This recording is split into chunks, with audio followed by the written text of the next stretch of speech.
Okay, all right. Okay, so welcome you guys to another potentially fun and fantastic one shot.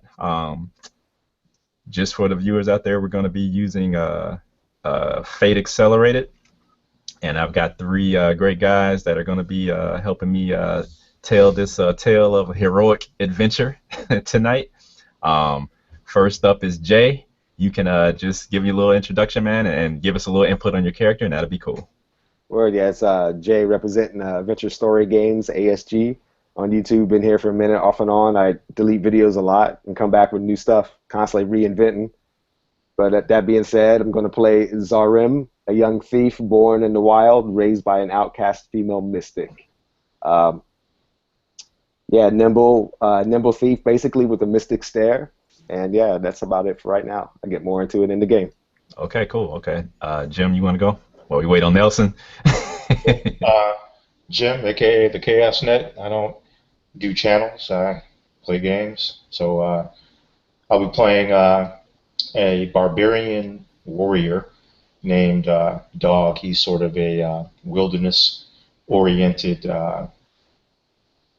warrior that was trained. If you guys have seen the movie Fire and Ice, he was trained by Darkwolf. That's the masked Batman slash Conan guy from the original animated movie. Darkwolf gave him a dual-bladed staff, which is his weapon of choice. Dog is also the bastard son of King Jarol, who is the king of Firekeep. He doesn't know this, but the Dark Queen, I forgot her name. What's her name, David? Juliana. Juliana. She knows it, and he's been hunted by her for the majority of his life. Now, on his 18th birthday, he started receiving vision quests, bidding him to travel to Firekeep for some unknown reason. The reason is that I don't know if you saw in the movie the original son got killed. So now he's the only son and quote unquote heir to Firekeep. So the visions are bidding him to go there uh, in hopes of being in that situation. So he doesn't know that Tigra, the scantily clad princess from the movie, is his half sister, and he's very feral, long hair, scruffy face, has a hard look in his eye. He assesses all situations, and he's built upon survival since he was a young pup. He's been all about the survival. So he tries to be as heroic as he wants to. He's about a little over 6 feet tall, 160, lanky. Again, he's dex based, and he likes to walk around shirtless or with furs because he's built like that. Here you go. Okay, cool. That was enough and long enough, and Nelson still isn't back. Oh, there he is. I Oh, was perfect waiting. I timing, was man. waiting. Perfect timing. But Okay, yeah, okay, you're up. yeah. My name is Nelson. I have the YouTube and Facebook Infinite Roleplay, where I do a lot of roleplay related things and art and a bunch of junk. Check it out to find out what the hell I do. It's a lot. Today I'll be playing a gentleman that always goes by the name of Monkey Bones. Monkey Bones is a heart-stealing sea rover of many talents and faces who, over the years, has learned how do you say, how to scratch out a living, how to survive, how to make do with what you have. Um, he's as you can see, he's a thin fella. He's not very strong, not very muscular. With all the barbarians and other denizens around him with their bulging, flexing muscles, he tends to just hide behind his coats and shirts and gear. He is a man with quite a wonderful smile, beautiful eyes, and is so charismatic, whether you'd like him to be or not. The rest of his skills, talents, and abilities, of course, will be revealed during gameplay. Until then, hope all you enjoy. Okay, Nelson. All right, man. Thank you. All right, folks, and that ends our broadcast. No. Okay, so what we're gonna do then is we're gonna set you guys up with a. I'm gonna describe a little bit of a introduction for you, and kind of let you guys. I guess the only caveat is that you guys will have some slight previous knowledge of one another, just a little bit, just to get the ball rolling for tonight, since this is a one shot. But everything else is, kid gloves are off. It's up to you guys. Play it as you like it.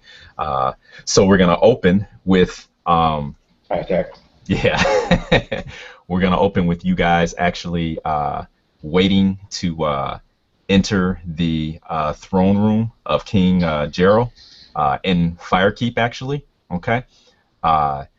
In case you don't know, or our viewers may not know, Firekeep is basically a fortress city of sorts that's built into the, or integrated into the actually still quote unquote living and breathing a volcano of sorts. Okay. Firekeep is to the south of the area that you guys are going to be adventuring in, and to the north that you guys are aware of are various plains and jungles, thick with various animals and wildlife, and all types of other dangers. Villages are scattered here and there, and a little bit further to the north, but advancing quickly on Firekeep, is a glacier of sorts. And it is general knowledge that this glacier is somehow being controlled by the vile sorcery of this sorcerer named Nekron and his mother Juliana, okay, who appears to be the one who is basically urging him on to do this. Many lives have been lost to the north as villages and towns have been swallowed up by this almost living, breathing glacier of sorts, and it seems to be coming with no end in sight. And the king has called the three of you here to be in his presence. Okay, so the two guardsmen in front of you, they groan as they push the two large engraved copper heavy metal doors open, and the doors groan as they open up, and you guys see the throne room. There's King Jarol sitting there on his stone throne. He's a heavy set guy of late age, with a shaven head and a thick white bristling beard. You see that his arms are decorated with gold bands, But even though his belly seems to be quite quite generous, you see that his arms show that he was definitely, and probably still is, a warrior of quite some skill. Okay, so he's sitting there with his hand over his eyes, kind of brooding, and you guys walk in, and your feet kind of echo in the throne room, as you guys walk in. Zaren, he had some trouble in his past with the officials. They'll probably know of him in this city, and so he's staying a little bit behind more diplomatic people that are his friends in this situation, and just to fill everybody in. The reason why he's feeling apprehensive coming into the city and meeting the king is he has been hunted. He has been wanted for a while for killing some men for capturing animals, and he takes an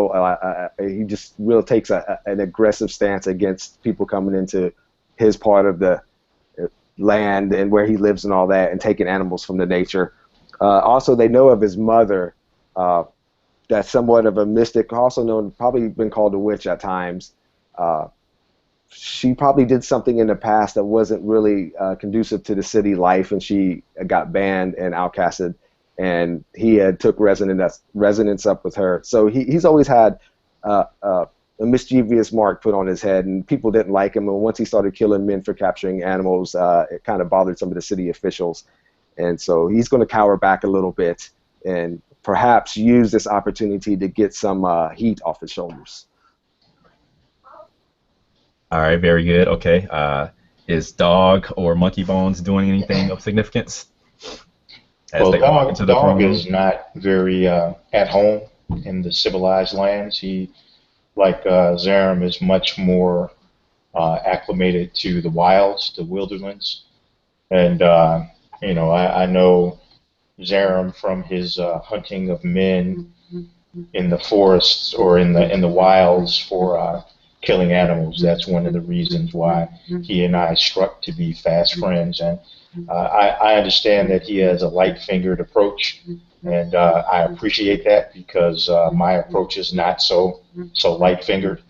And he's a good man at heart, even though he could be uh, a tad squirrely. Yep. So, I kind of look at him and I share his apprehension by being here. For the two of us, this is probably way outside of our comfort zone. We would probably be more at home in the wilds. So, uh, have to figure out why we were summoned here by the Okay. king, no less. Okay. Yep. Yeah, Monkey Bones. As the guards are creaking open this door, and this oversized door is just sliding across the stone. Monkey Bones is carrying on conversation. Oh, hey, yeah, well, oh, I didn't know you were guarding the king's place, really? Look, the little misunderstanding as they're pushing the door open, you can see one of them just bowing his head lower, trying to ignore Monkey Bones. Like, look, the little misunderstanding that we had with, myself and your wife. I didn't really know. I mean, I hope we're grown, right? Yeah, it's fine. And as the other gentlemen are showing up, he sees Zarim coming, and he knows, he's not what you would say the greatest of friends with these two gentlemen, but he does know of them, and he does know some of their standpoints on certain things. And Zarim does have a little bit of a history that tends to precede him a bit. Hmm. And as he's doing, he's like, and he opens up his jacket, reaches inside, and pulls out a small coin purse made from a hide of some sort of spotted animal. It's orange and yellows and blacks, and it's one of his possessions that he does enjoy having. He does hold pride in it, that he has such an exotic coin purse. But he goes to the guy, he leans over, he puts his hand over his muscly, sweaty back. The stench coming from him is hard as he's just pouring out, straining to open this door, and he's just putting his weight on the guy. He starts leaning over, shows him the bag. He goes, no hard feelings, right? Right? Yeah. And then just, shoves it in his side, steps back, and, starts wiping his arm, wiping the sweat off of his arm. It's like, Zaren, friends, how are you guys doing? Greeting Talk a these lot. other two gentlemen before entering the room of the king. Okay. You see the guardsmen they kind of blanch at the fact that you're being so familiar with them and they're in this official capacity.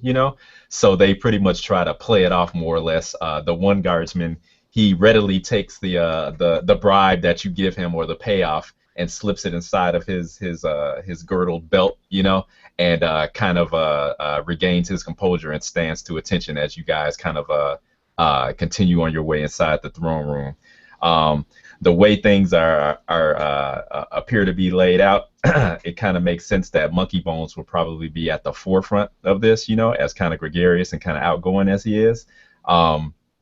So as you guys pretty much as a group move in, you see that the king has actually kind of looked up from his almost, meditative like position almost, and he's aware of you guys being in here now, more than likely because of Monkey Bones is uh, carousing more or less, at the guards. And as you guys get a little bit closer, the king actually stands up from his throne and beckons you to come closer. As you guys get pretty much to the base of the dais, the base of the dais at his throne, he sits back down, claps his hands, and you see some servants come rushing out of the side passages, and they have trays with fruit, bread, and wine for you guys to refresh yourselves. The king he nods to you and says, "Please take this." Zaren, he scurries a little quicker than the others to get to the fruits and wines. He's I probably, don't I know mean, about that. well, he's a healthy person, but he's been under fed in the last couple of days. Things have been rough out in in the wilds and all that, and so so yeah, he quickly without he does this sense feels like he's sticking out a little bit to the king and forgetting for a moment where he's at, and as he eats though, he once he realizes that, he takes a little humble stance after he swallows a few grapes and drinks, and actually kind of not really kneels, but kind of goes down with his head more humble this time, and getting ready to get a little bravery to talk to this king here, King Jarol. And Dog takes to the food as his namesake, shoveling handful upon handful, not bothering, of course, with any utensils, not even bothering to place it in the bowls that are there for the purpose of the food. He's just grabbing a haunch here, a loaf there, sliced breads and meats, and gravy is flying all about, juices and things like that. But he does it. He seems pretty nonplussed by it because that's the way that people eat. Yeah, Okay. Monkey Bones would like as the servants are coming in, no doubt they have maybe some male servants and female servants, and they're coming in and seeing his allies rush to this smorgasbord, the platters of fruits and foods and meats and wines. Monkey Bones, composes himself, pulls his jacket a little closer, walks over and does so with a very unique kind of swagger, a swagger unique only to Monkey Bones, quite signifying of who he is wherever he is. And he walks over and he finds the most attractive of the female servants, and he walks up behind her and throws his arms around her and starts picking off the fruits and feeding himself, and just rests his chin on her shoulder, just going, oh, this is good.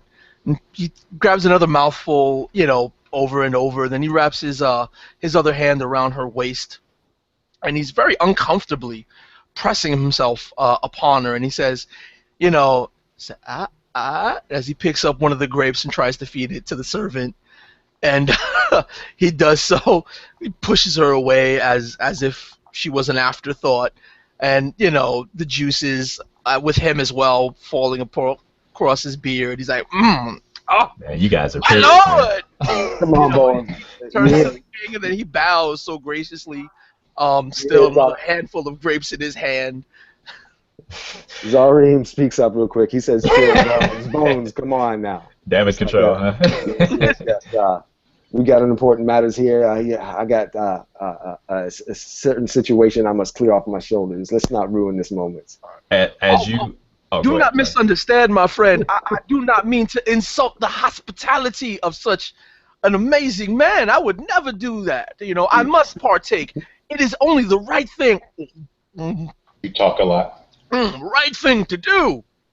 Why not put that wagging tongue to use and figure out what this man, this king, so-called king, wants of us? Well, I can guarantee I put this wagging tongue to use, but never for a king. Oh, Okay. Shake All my right. head. Okay. So after that that display, um, you guys see that there's a couple of guardsmen that pretty much lead the servants away after a moment or two, after it seems like you guys have done all the damage you're going to do, uh, and the king kind of clears his throat, and he looks at each of you with kind of a heavy brow, and he says, the three of you have been summoned here by my will, and I understand that you may not have agreed to come here on good pretenses. He says, but for various reasons, he kind of sighs. He says, I feel as though I'm at your disposal and actually need aid from the three of you. And this looks like this is killing him. yeah. He's, it's really a struggle for him to get these words out. And he kind of adjusts himself in his throne, um, And he looks up again, and he points at Dog, and he says, "You boy, the one that they call Dog." He says, "I've been told that you were actually trained by one of the mystic rangers of the jungle. Is this true?" It is true, King. Okay, he kind of nods. But it seems as though the troubles that you have are troubles for civilized folk, not for the wilder folk. Why am I here? He says, "The danger that I will speak of is a danger to all folk in these lands, not just civilized folk here in Firekeep." He kind of waves towards a balcony, to his left, and says, and he kind of looks, and he says, "Out there on the distant horizon," he says, a vile sorcery comes this way, and I'm not sure if there's anything that can stop it." Okay, and Sorcery, you say? he kind of stares out there in the distance for a little while. Okay, then he kind of catches himself, and he turns to Zaren. Zaren? Yep. Okay, all right. Zaren. Zaren. Okay, Zaren. Okay. Either way. Okay. He points to you, and he says, "Zaren, son of the witch." Yes. He says, "I had a choice before I had you brought to me." He says, "That meal you just ate could have very well been your last, for you are a murderer of men." Yes. He says, "For whatever reasons, those reasons being your own, it seems as though I've heard you prefer the company of beasts instead of men." That is not of my choice, but I'll quiet my tongue real quick and go back and head down humble. Okay. He says, "The fact that you were either brave or foolhardy enough to come into my audience proves to me that I chose wisely." He says, "For a man of your talents is also needed on this day." Okay. Go ahead.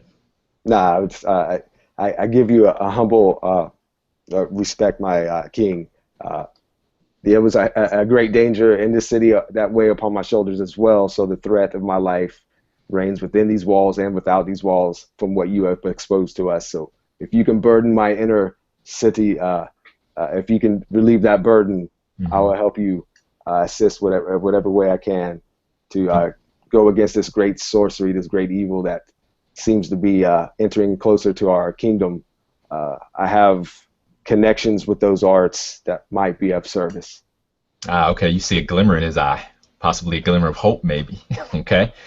All right. And then he turns to the pirate scoundrel, Monkey Bones, and he looks at you with an even eye, and he says, "And you who go by the name Monkey Bones."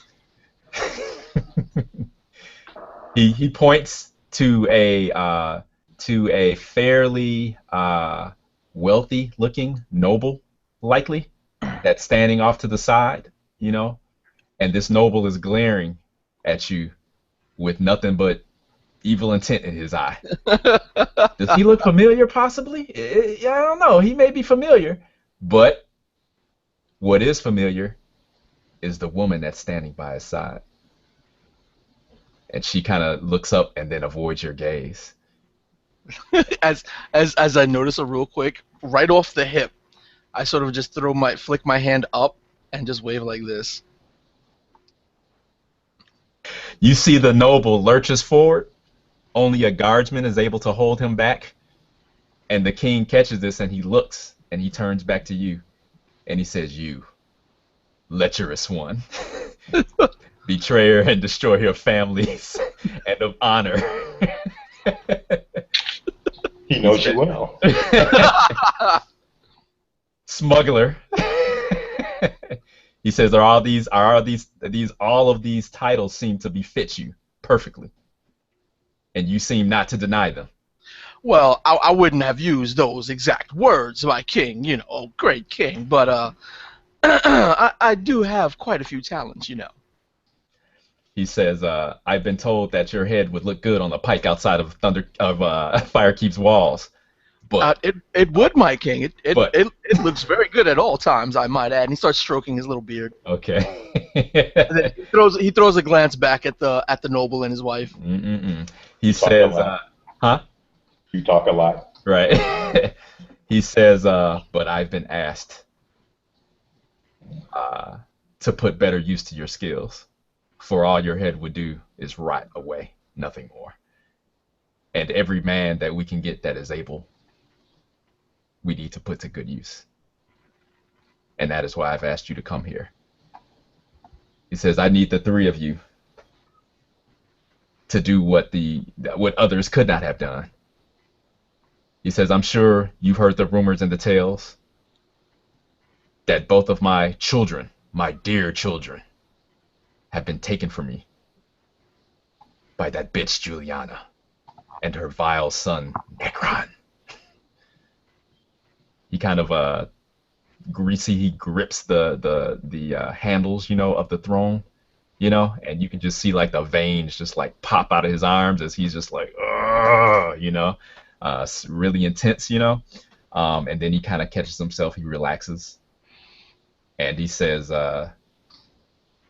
the three of you have not only talents that others are lacking, and then he kind of sighs and he says, you also are probably the only three that have a mix of the bravery and being foolhardy enough to try this. The bravado. The bravado, thank you. He says, but I know that this may not be enough. So I also offer you this. Okay, and you see two guardsmen come out, and they more or less just have like a wheelbarrow. Okay, and you see that there's like a big chest on this wheelbarrow, and they're like straining with it as they bring it out, and they set it down with a thump, and one of them kicks the lid open, and you see it's full of gold. Okay, And you can see the shine of that gold in her eyes. I can make a set of gold fronts. He says, I promise you your weight in gold if you do this. Zaren gets a little bravery, and he speaks up to the king. Is like, yes, you can help me. You can help this conviction of my heart be freed within these walls, and also support my life with gold. That is great. I respect that. But the quest you send me on now might weigh as a greater challenge in my life, for the freedom that I must find for what I have done is also the answers need to be found out in opposing this great evil. And that's the only way I will be able to have a clear conscience or soul from the men I have killed. He's actually stunned by that, because you are no knight, of the realm, yet you come here speaking of honor, and nobility and bravery. He really can't believe this, Yeah, well, Zaren probably feels in himself with the life that he led, in somewhat of a humble life, in an outcast life. He did, he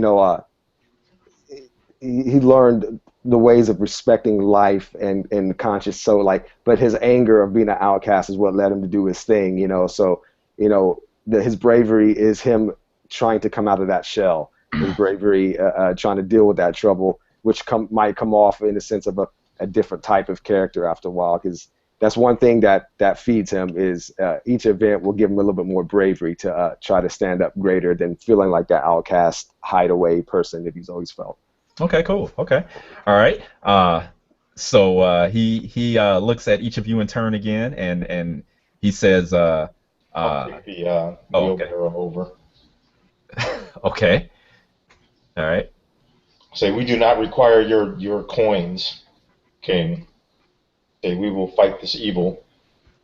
For it is the Queen Juliana who has pursued me for reasons unknown to me throughout my entire life. Her and her whelp son Nekron. All right. It seems as though our purposes were at a cross purpose. Yeah, Monkey Bones will try to slyly and swiftly sort of do a little glide, almost like a dance move, up to his allies, and then throw one arm over each one of them. And he goes, of course we would not accept such an offer. No, the mere fact that you would allow the rest of the world to enjoy this massage of mine is more than enough. I seek to only spread beauty and love. And then Hush he'll bones, hush take bones. You get your money soon. You get your money he'll soon. he'll he'll, You get he'll your slide gold his soon. his he'll scratch his the side of his face like this. And he goes, but of course, simply to grease some palms to possibly get some information to expedite the process of finding your poor sons and gaining vengeance for yourself and them on these vile people, would be necessary. That would be all, of course. He Okay. already gave us the gold, bones. He already gave us.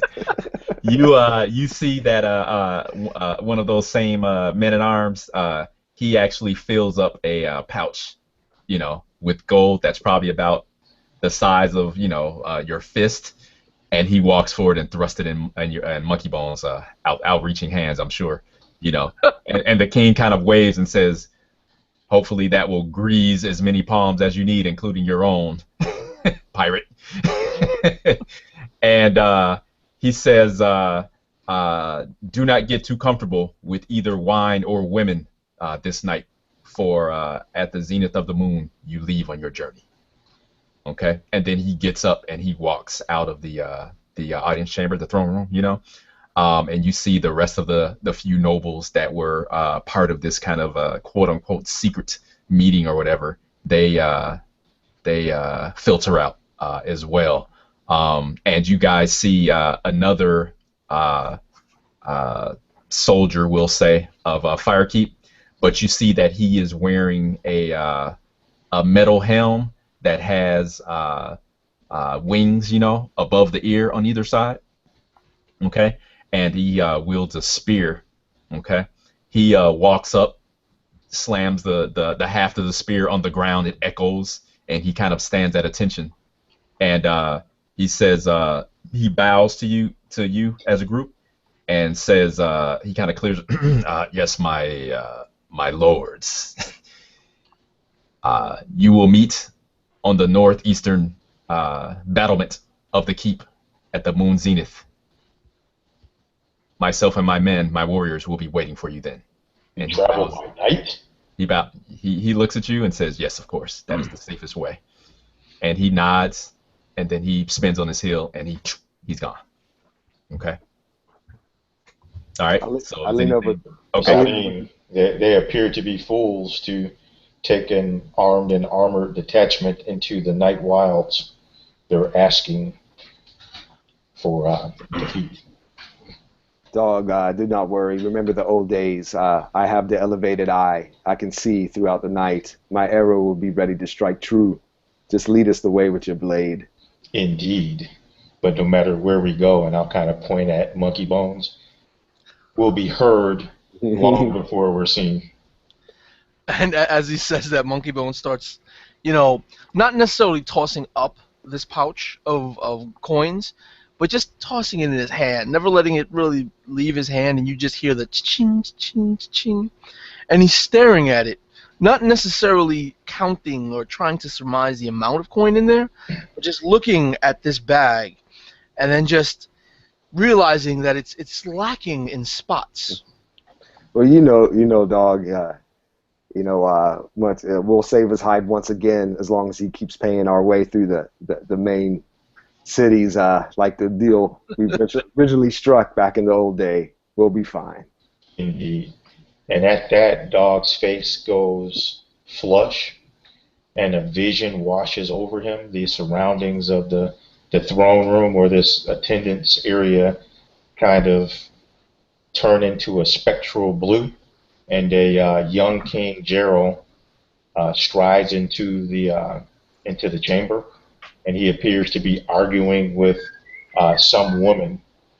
The forest witch is what they call her, and the woman is telling her that she is with child, and the king is denying that he has anything to do with her, and calls forth a host of his guards to take her out into the forest and to dispose of her. The scene changes as the guards do as instructed, and unfortunately, the forest witch is a wily woman, and using her magics, she's able to escape from the clutches of the guard into the wilderland.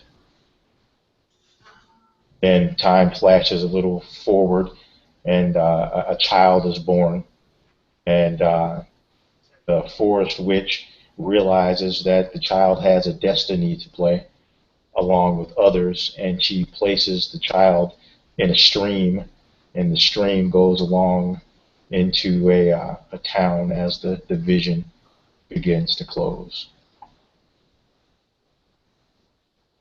All right, cool. Okay. Is there anything else anyone would like to add before we go to the next scene? Let's move on. Okay, cool. Okay, all right, moving on. Okay. As the scene opens up, you guys feel the mad rush of wind through your hair and on pulling and tugging on your clothes as each of you pretty much holds on for dear life to the backs of these flying beasts that you're upon. As you look down in the distance between the mist and the fog, you can see hints of the landscape far, far beneath you, underneath your legs or your body, as well as the rider, I guess, that's in front of you. You see that you guys are each upon the backs of these strange flying beasts, almost half beast and half bird. Okay, you can kind of like see the necks of the beasts kind of strain and go back and forth, kind of like in a rhythm, as their powerful wings just like arc up and down and just like, you know, powerfully just like propel these creatures through the wind and through the air. The night is fairly warm. You know, it's a warm wind, but this is something that neither of you or any of you has experienced before. The hawk riders, as they're called, that sit in front of you seem like this is just, you know, another day, another thing, you know, almost as if these men were bred for this just as much as the beasts beneath them, you know. And no word is spoken, you know. It's almost as if they can read each other's minds as they kind of follow in a loose column, one after the other, as you guys head over the land. And I would say that Dog and Zaren, you guys know or would have much better an idea of where you guys are rather, and you guys realize that you are flying north, okay, at an extremely fast rate, okay. Eventually, just by little hints that you guys can make out between the mist and the fog beneath you, you guys see that you are above the Spirit Tongue Mire right now, okay? And speaking to one of the Hawk Riders before you guys departed, you know that you guys are eventually trying to get to what's known as Rime Crag, okay? Which is the last spot before the approaching glacier, okay? All right. Do we know how many like days travel? Does that matter? Is it far? Is it near? If the glacier weren't rushing towards you, it would be a pretty far journey. Okay. But between the glacier that seems to be moving at a alarming rate south towards Firekeep, and the rate that these giant beasts are bringing you guys north, it shouldn't take you very long at all. Less than a fortnight easily. Okay. Okay. Well, what was the name of what we were just flying over? Oh, you guys are over Spirit Tongue Mire. Oh, okay, yeah, that is interesting. I didn't know. Yeah. Yeah, is there anything that I would know about that place at all? It ain't nice. It ain't nice? Okay. No, there are serpents. Spirits? Oh. It's rumored to be spirits there, which is why it's called what it's called. Okay, I'm glad you asked. Basically, there is an old tale that was told and carried by tongue over time that there was a great battle that took place over Spirit Tongue Mire, and that many a warrior met his end there, and that their spirits still haunt the mire. All right. Okay. All right. Nice. Okay. That's very good. But as far as natural issues, just the fact that the mire has known to swallow up, men whole. It's easy to get lost in because of the fog and the mist that seems to just hang atop the mire. And then also, like I said, the poisonous serpents. Lizards of all kinds. It's just not nice. Zaren, as we fly past, and it's probably now going out of our sight, he stands up on the bird, not afraid at all because his acrobatic abilities. He's used to riding on top of panthers in a standing position, so he can shoot his bow. So he's trying to get the last glimpse of these things that he's heard tales from his mother or his guardian, and all these mystical places. And so like he's trying to get that last glimpse if he can. He's just looking, as hard as he can. Okay. And, as we go by. What I want you to do then is I want you to have. You got the dice stream up? Yep. Okay. All right. Good to go. So on dice stream, underneath the 12-sided, you're gonna see a blue plus, a square die. Yep. See that? Okay. So hit the plus sign next to it, and you want to get 4 of them ready. All right. Okay, so do that, and then when you got the 4 ready, roll. And what I'm having you do is Well, hold on. What I'm having you do is I'm having you roll a and actually Nelson, you need to tell me because I forget. What I think you guys have 3 each, 3 refresh each, Nelson. I believe, unless you guys tell me otherwise, is wisdom used for perception? I can't remember. Yes, it is. Okay, all right, okay, I thought so. Okay, thank you. Okay, so you're gonna make a wisdom check, Jay. Or rather, Zaren is. So, what is your wisdom stat? All right. Or approach in Fate? Let's see. Okay, I'm gonna. I guess I'll well, what is it? What is your wisdom at? Okay, yeah. I was trying to think of some flavor to throw it in there, but 1. Okay, all right, okay. It's low. It's pretty low. That's okay. Actually, 1 is not low. 1 is above average. 0 is average, or plus 0. Okay.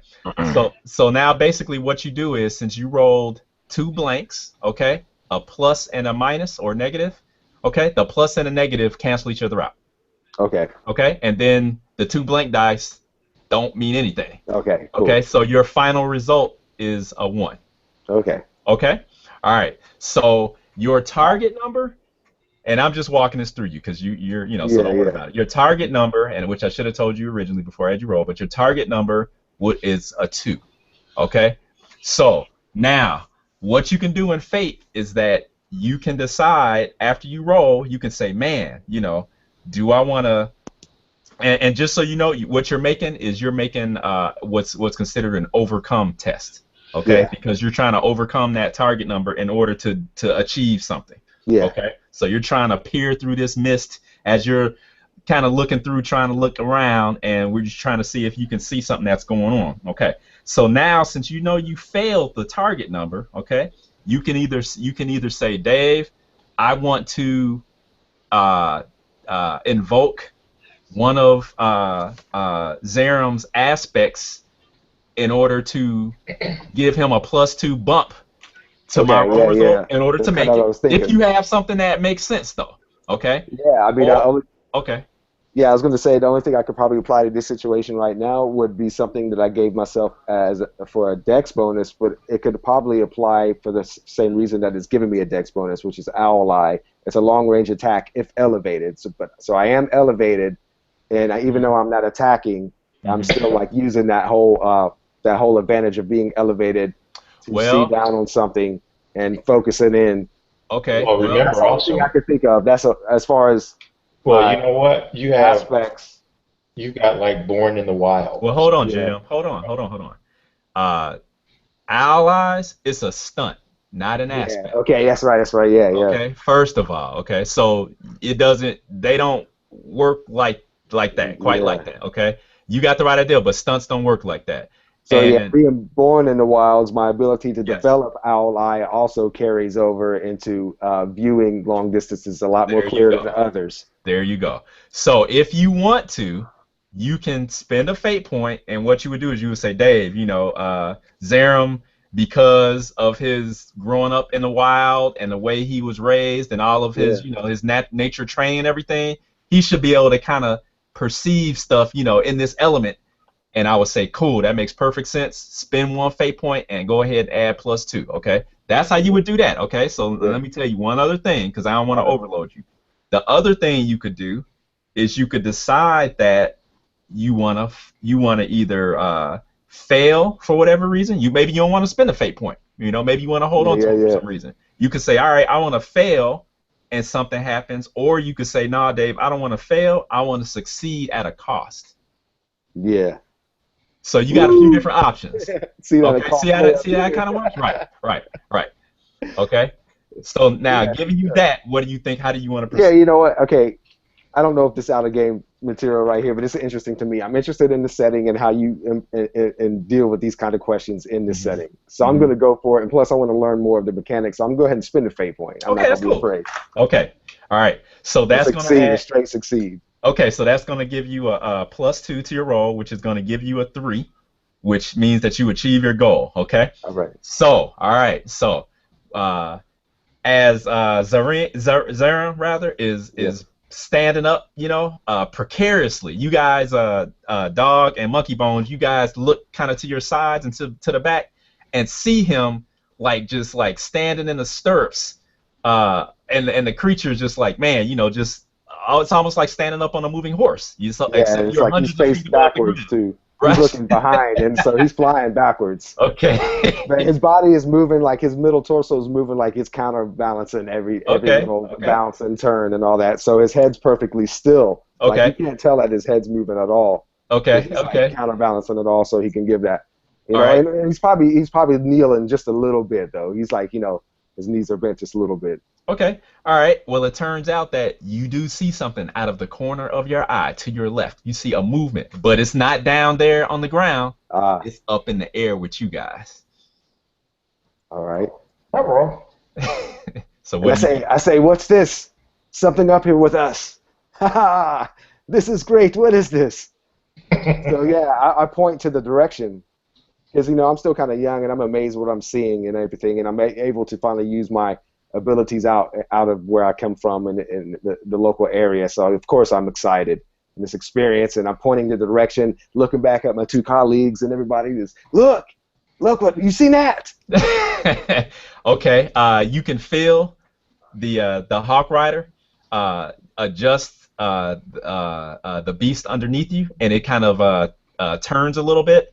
And all of you guys are you guys also kind of looking at Zaren as he's kind of yelling back there? Yeah, once he exclaims, I'll kind of take a look at him and see what he's exclaiming about. Okay. All right.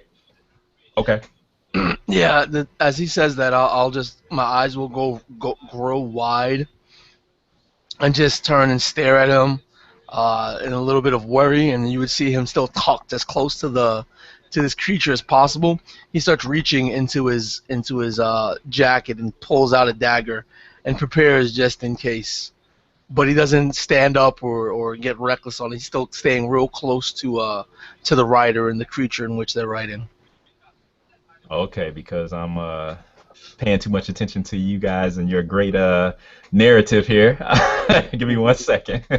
Well, basically, you guys see movement coming out the mists, like I said, to your left, and I'm gonna show you what you see in a second here. Uh, I disbelieve. right. I don't allow that in my games. Yeah, Zaram's not startled yet. He's just excited, so he's not even thinking about his weapon at this moment. Yeah. Yeah. I heard, what's that? What's that? Right, That right, means right. grab a My dagger dad. or a chair A chair. or a stick or something just in case. I mean, this is his first time on a flight of a giant hawk, Okay, that's what and you he's guys see. oh, Burst through the mist. Okay, Oh, jeez. and okay. you guys hear How big is it compared it's to a man? like about maybe 8 feet Okay, so it's a little in height. larger than man Oh size. yeah, and got a massive wingspan. In order to make that 8 feet move. You know. Okay. And you hear a loud screech that just like pierces your ears. And you can feel the mounts. They just jump like whoa. And the riders in front of you guys, you see that they struggle to control the beast that you guys are riding on. Okay. So does it look like these beasts have noticed us? Oh yeah, they're coming right Okay, towards you. they're Oh coming. Yeah, yeah. you forgot that one detail, man. That cry, right? That cry was directed at you guys. Like, up, we got our prey. We were out hunting, Dinner time. and Ding, we ding, right ding, ding, ding. exactly dinner time. Ding ding ding ding. So Okay. Yeah. what Zaren does immediately is look back behind him to see how the rider of the actual driver of the giant hawk is doing. If he's freaking out, if the hawk's freaking out, if it's going to become unstable. At the same time, he's going to definitely load his bow. He's reaching under his arm, his left arm, to pull an arrow. He has a different style, so he's going to he's going to lay down on the bird and aim off the side of the bird where he's got a little leeway, like to go like this, and lay there with a perfect aim. All right. Ready for the Cool. fire. Okay. What's Monkey Bones doing? Monkey Bones will take off his bandana, letting his hair out. Oh no. And what he's doing is that he's twisting his bandana to almost make like a rope, and Okay. he's gonna start tying himself to the guy's saddle in front of him. Got you. Yep. Before reaching to his side and pulling his whip and just leaning back, letting his arm fall off the back of the creature as he prepares to start using that space to whip away at these other horrid things swooping their way. Okay. And Jim, what's Dog doing? Dog is. I guess I'm the fighter, so I need to move myself in front of my companions to make sure that they can't get past me. Well, you're not driving, so how are you gonna do that? Well, I'll move as far forward as I can, and just Are we riding separate birds or all on the Yes. same one? You guys Oh, we riding are. separate. Okay, I Yes. thought Yeah, it I'm was- sorry. You guys are riding separate. My mistake. okay. No, that's not me. Well, shoot. I I'm not driving the bird, am I? No, like I said, you're not driving. No. Okay. Nah. All right. I should have had you guys drive it, but no. I am going to try to be heroic and get ready to jump at one. My man. Okay. Oh, All right. Okay. All right. So let me start with Monkey Gotta let him Bones. hang. Let me start with Monkey Bones first because I'm giving you guys basically an action to do something before we actually start combat. Now, Nelson, you basically wanted to tie yourself to the saddle. So you have the option, if you want to, is you can actually create an advantage, okay, called tie down or cinch to the saddle or whatever. all right. And you can do that, and what that will do is that if you create that advantage, if something happens, you may have the option of using that advantage to give you a bonus to your die roll. So it's up to you, though. Yeah, no, definitely, I'll do that. Okay. Could it be a dexterity approach for Okay. learning how to tie a knot? There you and go. stuff? There you go. So go ahead. So your target number is going to be 2. Oh, Okay. then I get it. My dexterity's 2, and I get a 1 on the die. So Okay. 3. So your total's 3. Okay. All right. Okay. So you've done it. All right. So with that advantage, what are you going to call it? Cinch to the saddle. Cinch to the saddle. Okay. Yes, So you get 1 free invoke on that. Okay. So meaning you can use that advantage 1 time for free. Okay. During this scene. Okay. And if you need to use it again, it's going to cost you a fate point. Okay. Yes, sir. All right. Cool. Okay. Jay, you see how that worked? That makes sense. Okay. Okay. That's what I said. Don't worry about the mechanics. Just kind of talk about what you want to do in the narrative, and if I see something, I'll spit it out, man, and give you some options.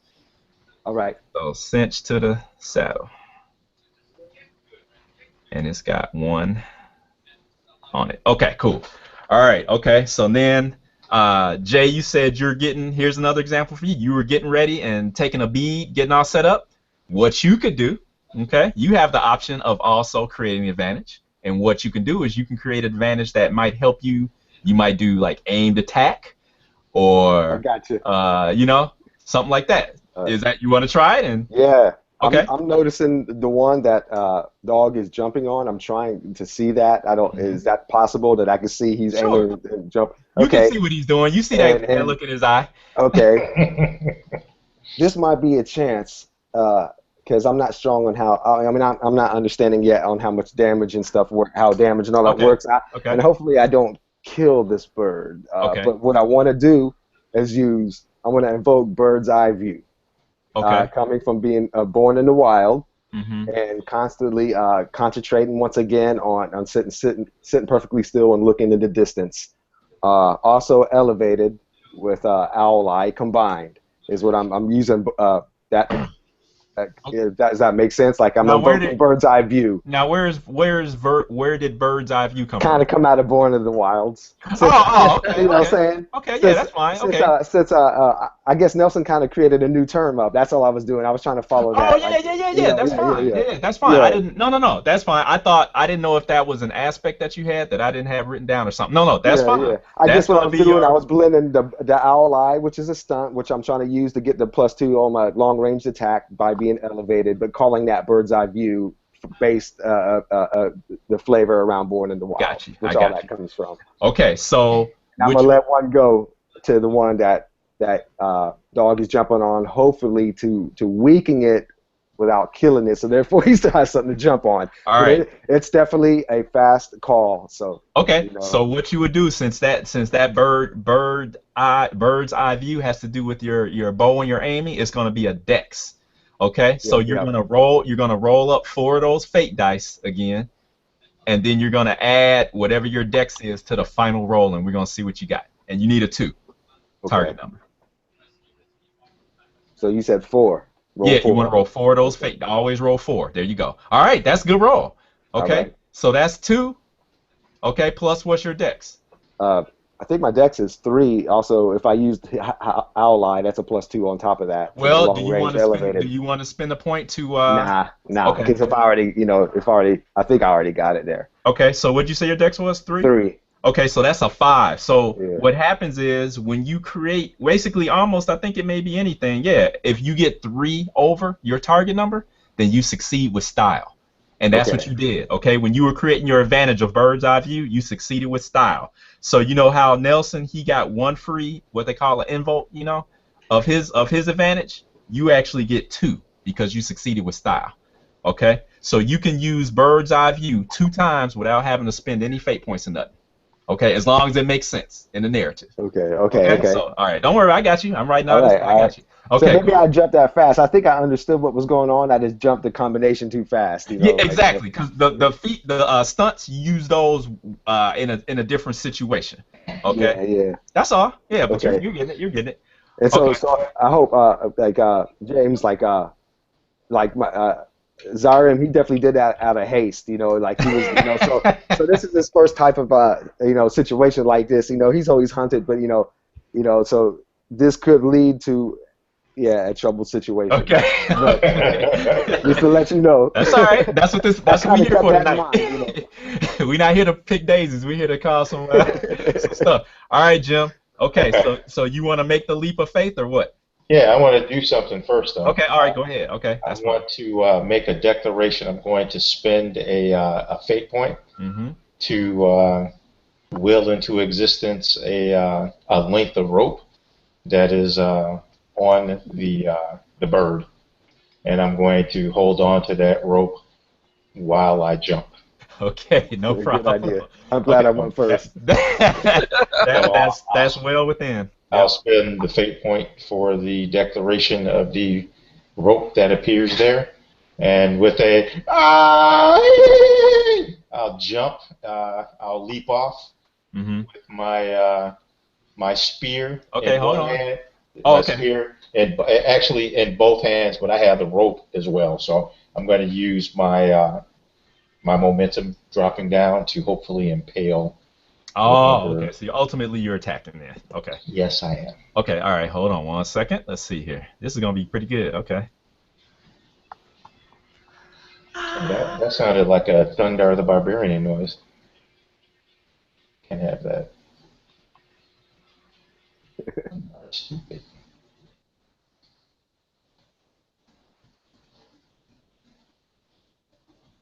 Yeah, I'm hearing all kinds of jungle noises right now and calls and like other hollering down in the other ways and stuff. And some thuds or some giant, I don't know, mammoths down there. You gonna jump after me? You gonna jump down with me? Yeah, well, might as well. If we see you going down, I'm gonna go down with you. I don't need Okay. All right. Okay. So we'll just let's see. I think you guys are interestingly enough, all of you guys are most of you guys are Dex. Yeah, I'm Dex. Yep, Dex. Dex. yep. Okay, Dex. Okay. All right. So we'll say by nature of the action, we'll go ahead and let Jim go first, and then we're gonna let Nelson go second, and then Jay, you will go last. And let me see something here. Uh, okay, yeah, that's fine. That's fine. We'll do it that way. Um, and when you guys, if you guys ever want to play in another Fate game of mine, No. there's a few other things that I'm gonna do a little bit different, including initiative, but we'll just play it. We'll play it straight tonight. So go ahead, Jim. All right. So as I leap off into the wild black yonder, is it night, day, Oh whatever? yeah, it's night. Remember, you guys left that full moon. Yeah, that's right. Okay. All Oh, right. okay. So I will give you a target number da, da, da, da, da, da, da, da, of it notice you. So you'll have a target number of 3. Okay. My ironwood double-bladed staff gives me +2 to dex-based attacks when I'm fighting a single opponent. So as I exclaim out with my barbaric yell, I Mm-hmm. come down and I get a 3 Okay, that's the tie. dex and a 5 Oh, +2. okay. All right. Okay. So All I right. got a 5. Okay. All right. So and your spear does 2 shifts. That's +2 weapon. Okay. Okay. So what's your total? I don't know how many shifts I got Oh, I'm left. sorry. I'm sorry. You only had you only had a 3 target number. I had So a 5. Yeah, okay, so I got 2 over, so I do 4. okay. Wow. Okay. All right. Okay. Um. So you guys see Dog upon a leap of faith more than anything else, it seems, just like leap out into the swirling darkness, and you guys hear a thunk and a scream as you guys can see that he impales his spear through one of the wings of one of these creatures that actually both Dog and Zaren know as being called, they're called death flyers. They're basically like bat mutates. Okay. Um, it screams and it sounds like a death scream almost as you feel for a moment, Dog, that the body underneath you, it starts to spin down into the darkness. Okay, as I have it impaled and Mm-hmm. I'm holding on to the rope, I'm going to use the momentum of the rope to swing us pendulum-like back up into the air so that Zaram and Bones Can save you. Okay. All right. Okay. All right, Bones. Since I need to save him, Bones is, since that he's cinched himself to the saddle, he's got his dagger in his left hand and the whip in his right, and he was leaning back, and he's like, oh, and he quickly like shoves the dagger back into the sheath, and then he whips his whip and tries to catch he tries to catch Dog's like forearm or something wrapped up in his whip, and then he'll grab the whip with both hands and see if Okay. he can Don't miss. see I if see he what you're can doing. uh if he can help him with not falling to his death. Okay, without getting ripped out the saddle yourself. Yeah, Okay, that's always now cool. there, just so you guys know, because I don't know what's going on with me tonight, but you guys see that there are a total of 4 of these death flyers. Okay, all right, well 3 because the one he killed basically. All It's right, incapacitated. now I have a question. If I Yes. succeed, could I use that to sort of swing him towards the next one? I mean, yeah, it's narrative game, bro. So I mean, as long as it's within the realm of what we're playing in, I got you. Well, the We're good. question is, But how would you do it? How do you well, do if it? like I said, if it's in the realm of what we're trying to do, so if he can describe it, then it's very possible. Yeah, it's not an issue. You know. So once again, what Bones is doing is trying to using his. You said his whip, right? His whip. To basically latch on to Dog and hang on to him. Okay. All right. Let's see. That is going to be because he's basically falling out the sky more or less. That is going to be a 4 target number. Okay. Uh, yeah, I would like to freely invoke Cinched in the Okay. Saddle. Now hold on. Okay, hold on. Now, what you can do with that roll, because you have some options too. You can either say, "Man, I can't roll any worse than that. I want to invoke one of my aspects in order to re-roll." Okay. First of all, or you can say, "Nah, I think I'm gonna be able to use some of what I got going on, and I think I can make this 4 target number." So that's the choice is yours. All right, now correct me if I'm wrong. A boost when it's invoked would give me a +2, Yes, correct? sir. Yep. And you got So one free one. yeah, I got one Yep. free one, and my total number for doing this right now is a 2. Okay. So you're almost there. Yeah. So Yep. all I need to do is to invoke the Cinched in the Saddle thing, and I get my target number, right? Well, your result now is what, 2 without doing anything? Without doing anything. Okay, yes, you are correct. Yep, you'll tie it. You'll tie your target number. Yes. So that's what I'll do. Okay, all right. Okay, so go ahead. Okay, so you're done. Now, if you want to use cinched in a saddle anymore, it's going to cost you a fate point, okay? I All right, got you. cool. Okay, all right. So it's So like his what weight sort of happens? pulls me forward What a do we little see? bit. What do we see? Yeah, You buff it see up. Monkey Bones real quick, like he almost looked dead as he was just leaning back and just finally for this moment enjoying the wind, blowing in his hair and in his face, almost like if he was on a fast moving skiff, you know, just reminiscing about himself being back on the high seas, because he has to enjoy this moment of life as it might be his last with these creatures here, and just the nature of what Dog just did just sort of focused his attention. He's like, oh no, and then seeing Dog sort of swing back up towards the air like a pendulum, almost again, almost like a dance move. He swung his torso from left to right, almost swinging his left arm with the dagger right back into the sheath, and in the same motion, in a circular motion, in that same flow, throwing his right arm back with the whip, and then just as his arm is at its full extension, he yanks it forward to fire his whip over at Dog, and then instead of pulling it, at the prime moment to hear the crack of the whip, that snap, that small localized sonic boom, instead he holds off for a moment and quicks and flicks his wrist just slightly after the prime point, so that instead of that whip crack, he can get it to flick and flick around Dog's forearm, allowing Dog to have it wrapped around his forearm and his free hand to grab onto it. And as he's doing that, being that Monkey Bones is such a small fellow that's not that built, and I mean, he might have a few cuts here and there.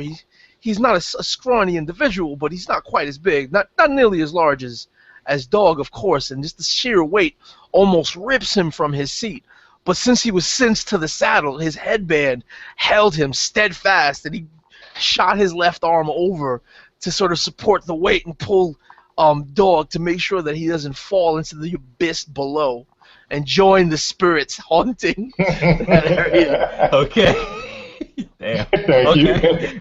you. All right, no, that's good, man. That's what it's about. Seriously, Yeah. that's what it's about. Okay, so now what I did negate to tell Nelson because I knew he was gonna come with some fire is that when you and this is for you, Jay, basically All because right. Nelson has played a little bit of fate before. When you Yeah. just tie, you succeed at what you want to do, okay? But there's a little bit of a cost to it. Cost. Okay, Yeah. and pretty much by what Nelson said, I already know what's gonna happen because since he isn't a real heavy guy, okay, the weight and the momentum of trying to keep control of dog Yeah. basically makes him off balance. Okay, Yeah. so basically he has the boost. It's a negative boost though, but it's called off balance. Okay, so that's gonna last as long as it makes sense in our narrative going on here. Word. Okay, all right. So Jay, it's your move, and you see three more of these death flyers making a beeline towards you guys with their claws extended out. Their red eyes seem like they're on fire, man. You know, they just straight up look Okay. like predators. Okay, Hey, they may even be Zari. licking their lips from the way you can tell. They look, it's Yeah, business. yeah, yeah. They ready. They ready. Okay. Okay. Zarim, with haste, looks back once again at the rider and says, line up, and points over to the giant hawk that uh, Monkey Bones is on, and that's losing balance. It says, I say, fly near, be prepared to catch one. And then I turn back and look at the birds, or the giant, what they call death. The death flyers. Yeah. Death flyers again, and once again draw another bow, and I'm trying to size up. I'm looking at eyes. I'm trying to size up these creatures and seeing, where their eyes are directed, what they're actually looking at. Like, is it, are they all lined up to where dog's flying, or Okay. where Monkey Bones is, or where I myself am, since I shot that last arrow. Like, Okay. trying to sum up. Well, what we did. everything you've done so far, that's cool. You haven't committed to an actual action yet. Yeah, So yeah, you yeah. still can attack if you want to. Yeah, which I plan I'm gonna to. give you some details you're asking about, and then you Okay. can tell me if you're gonna actually do Yeah, something. yeah. Okay. All Trying right. to sum up the situation, kind of. Yep, exactly. So basically what you see is that Monkey Bones actually you can see him straining and you see he's like looks like man, you can see the muscles in his torso and stuff like What taut, muscles? Yeah, the yeah. You can wiry. definitely see Monkey Bones' face palm. Monkey Bones has a six pack. I kind of look like that as like a Bruce Lee cut. He's hiding under his layers of clothing, but you could definitely see his face go plumb. Yeah, he's under some stress, okay? And you see he's holding on for dear life, and what you see is unless some maneuvering goes on, basically what's gonna happen is that dog is gonna be like in between these two strings, Yeah, and yeah. something's gonna give in a minute. And You know what I mean? that's basically like to clarify my direction. What I'm trying to direct to the rider that I'm on is to line up where Monkey Bones is, so therefore there'll be at least Some something slack. to work with. Or if we're all on separate birds, right? We're all Yeah. on separate birds. For So now, like, yeah. like if he loses his balance, I'm hoping that I'm getting the rider's attention to be aware that Monkey Bones is losing his balance, to where if he falls, he'll fall on another bird, perhaps. Okay, cool. Okay. So like, but I'm I doing got you. that fast. I'm doing that with sign language, kind of, and I'm saying, Okay. rider, that one, catch. Okay. All So- right. I'm gonna put some heat on you then. Okay. Yeah, yeah, What yeah. I'm gonna do is I'm gonna give you a choice because that's what it's all about. It's about Yeah, choices. yeah. I will let you either use your force of personality to try to convey what you want that other rider to do to set this Okay. up, or I'm gonna let you decide what to do about this one death flyer that you see that's Mhm. swooping in. And what you notice about this one death flyer is that it seems to have baubles on its arms and around its legs. And you see on its head, you see that there seems to be some type of headdress possibly, as it's coming in. And around its neck, you see it looks like some type of ornate necklace. Are they Okay? known to be intelligent, or are they just straight bestial? They are known to be savage, but very, very wry and clever. So is there some intelligence there? You don't know for sure. Wow. Like a carnivorous ape or something? Yep. So what do you want to do, Jay? Yeah, that definitely put a spin on it, man. Well, yeah, I can only hope that the rider understand my commands, and Okay. I'm And if anything, I'm hoping he realizes that, he's on the same mission we're on. Mm-hmm. Deep down, he realizes that if he fails to deliver us to the destination, that King Jarol will probably have, his way with him too. So hopefully he understands all that to Okay. be even involved with this. I'm going to hit you with the complication because these things are, even given their intelligence, they're still animals. And you've killed men for capturing animals. Yeah. So you don't know quite how you feel about killing these guys. I Maybe was, some type of capture, maybe some type of subdual, but out and out killing, that might be a okay, no. yeah. I got it all planned out here, but one thing you do know about Zaren is that he is a hunter. He will kill to live and to make clothes and all that. But what he despises is city men coming into the woods and taking animals for their, like, whatever their pleasures are in the cities, which is a lot of them are not even, they're too ungodly to even name. So he's mad at that, but he's not against the death of an animal. And both of y'all would probably know that already. But with what David had exposed to me with this possibly intelligent creature here. Mm-hmm. Zaren sums up the situation real fast, Mm-hmm. and he looks around, and I guess each bird is equipped with a rope. Is Sure. there, like, okay? Yeah, I'm thinking the writer would have a rope. The fate point has been paid, so that's Yeah. a high price. So sure. Okay. Okay. So I look at the saddle, Yeah. bags or anything around the side, and look for a rope. Mm-hmm. And I'm gonna, hopefully I have enough time to tie the tip of my arrow Mm-hmm. to or the back wing part of my arrow to the rope. Mm-hmm. And I'm gonna, let's see, how could I do this? With Waltz with Panthers, I'm gonna invoke that as a balance technique. Okay, to shift my weight in a way to when I shoot my arrow, it's kind of like a pool ball hit where you're shooting straight, but you put a spin on it. So I don't know how well you're going to accept this. Well, ultimately, it's also going to be a little a less velocity arrow shoot, and what I'm going to try to do is shoot this arrow and weight it around the bird.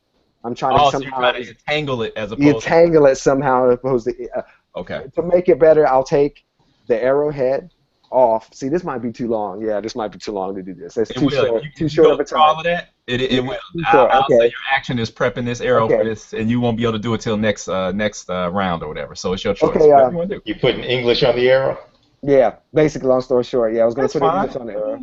I'm going to try anyway, because it fits his personality. He's still blind, so he's going to try to think he's intelligent enough to somehow intertwine this bird, put some English on my arrow, and now, I got you. So you're doing this, so we're gonna say that takes your turn to do that, because you are, you're trying to get this thing together, and you're reaching for trying to find rope and everything else. I'm trying to entangle the things that it's wearing. You said it's adorned, it has jewelry. Perhaps it has something big enough around its neck that if I aim just right, I can, even if I hurt the bird, get up under something that it's already wearing to be able to entangle the rope better. Okay, cool. That's more believable. Okay, that's fine. So I think what you want to do then is you still want to create an advantage. Okay. Okay. To represent the act that you're prepping this arrow and this rope and getting everything together. And we're just gonna, let's see, what can we call it? We'll just call it trick shot for now, just to keep it moving. Okay. All right. Now your bird's eye view is still there. Yeah, it's still kicking. That's how I'm getting my. It's still there. It's still floating. It's still floating in the narrative. Okay. Okay. What's wanted? What you say, Nelson? Okay. All right. So that's pretty. That's to fix the arrow. We'll say you need a target number of 3. All right. Okay. So now, what skill would you use, or what approach would you use, you think, in order to do this, create this, put this arrow to put this arrow together and everything? What do you think? Okay, yeah, I'm not going to bother with taking the arrow apart or anything. I'm just going to tie the rope as quick as possible. I do a quick. Dex then. Yeah, I do a quick movement that's pretty much programmed in me from making all kinds of things in the wild that I need, hanging stuff, toting stones and all that. I learned how to tie fast. Okay. All right. However, so I tie it as quick as I can, and what I'm going to do is use Owl Eye to get my aim better. Well, see, we're not doing the attack yet. Okay, We okay. said since you're prepping this and everything, grabbing Yeah, from yeah, home, yeah. Well, cinching the arrow up and everything else, and then getting your bow ready. yeah, yeah. That's That's big. gonna be, Yeah, and then you yelled at the guard and told him, hey, get set up, this, that, the other. That's yeah. all gonna That. be your action. Yeah. Okay. Okay, Okay. is that cool? Yeah. Okay, so now get your Now dice narrate ready. it. Yep, Okay. get your dice ready. Make your roll, and then add your +3 dex to your roll result and see what you got. You got target number All right. 3 you're gonna need. So yeah, 3 plus that roll Okay, right there. you only roll 3 dice. So Oh, roll one more. Okay, there you go. Okay, so you got a 2 result there, mhm. plus your 3 dex is a 5. Okay. Okay, so that's a success. Okay, all right, so you got trick shot, okay, and you got 1 free invoke of that. So there you go, you're ready. Okay, all right, Okay. so that was your action. Jay went last. Okay, so now we have, so you guys see that the Hawk Riders, they're struggling with their beasts. They're like pulling on the reins, and you hear them yelling and screaming out orders to each other, telling each other what to do and everything. You guys hear, you guys hear The tangle Zaren, web. Zaren over them. Hey, get under and get this guy right, and then you can hear Monkey Bones grunt and strain. Yeah. And you Yeah. guys can hear dog yelling, down below, okay? And all this like ballet, this mad ballet in midair is going on, okay? And then come the Death Flyers, okay? So you guys see that the 2 ordinary quote unquote Death Flyers come swooping in, okay? And let's see. One of them, actually, you hear the Death Flyer that has the headdress and the decorations on. You hear it screech out, and if it wasn't for the howling wind and the mist and everything, and the birds cawing and all the yelling and everything, you guys would almost swear that it sounds like this beast is actually speaking. Okay, could be a trick. Could be your mind just playing tricks on you, but you could swear almost that it sounds like it's communicating in some kind of way. And you see that the other 2 Death Flyers change their direction, okay? And you see one of them is swooping in to attack Dog, and you see that the other one is coming in to attack Monkey Bones. Okay. Okay? It's coming. All right, so here I go. Okay. So, Nelson, we'll go with you first. Okay. Let them Okay. come. All right. So you see this one Death Flyer comes in. Its claws are extended. You can see them flexing as it gets ready to feel your flesh crunch up under its grip, and it comes in, and you will be able to defend with. You can either use your dex, or you can actually defend with whatever you're using a dagger, so that would be dex too. Okay. And let me see here. Hold on one second. What I'm going to do is there are a couple of things going on here, okay? And these are called scene aspects, okay? So I told you guys about like the violent wind. There's blinding mist or fog that's in the air, okay? Um, those are just aspects that are out there that if you can figure out a way to use them, you can What were those again? blinding mists or fog, violent winds, and we'll name the last one Don't Look Down. Okay?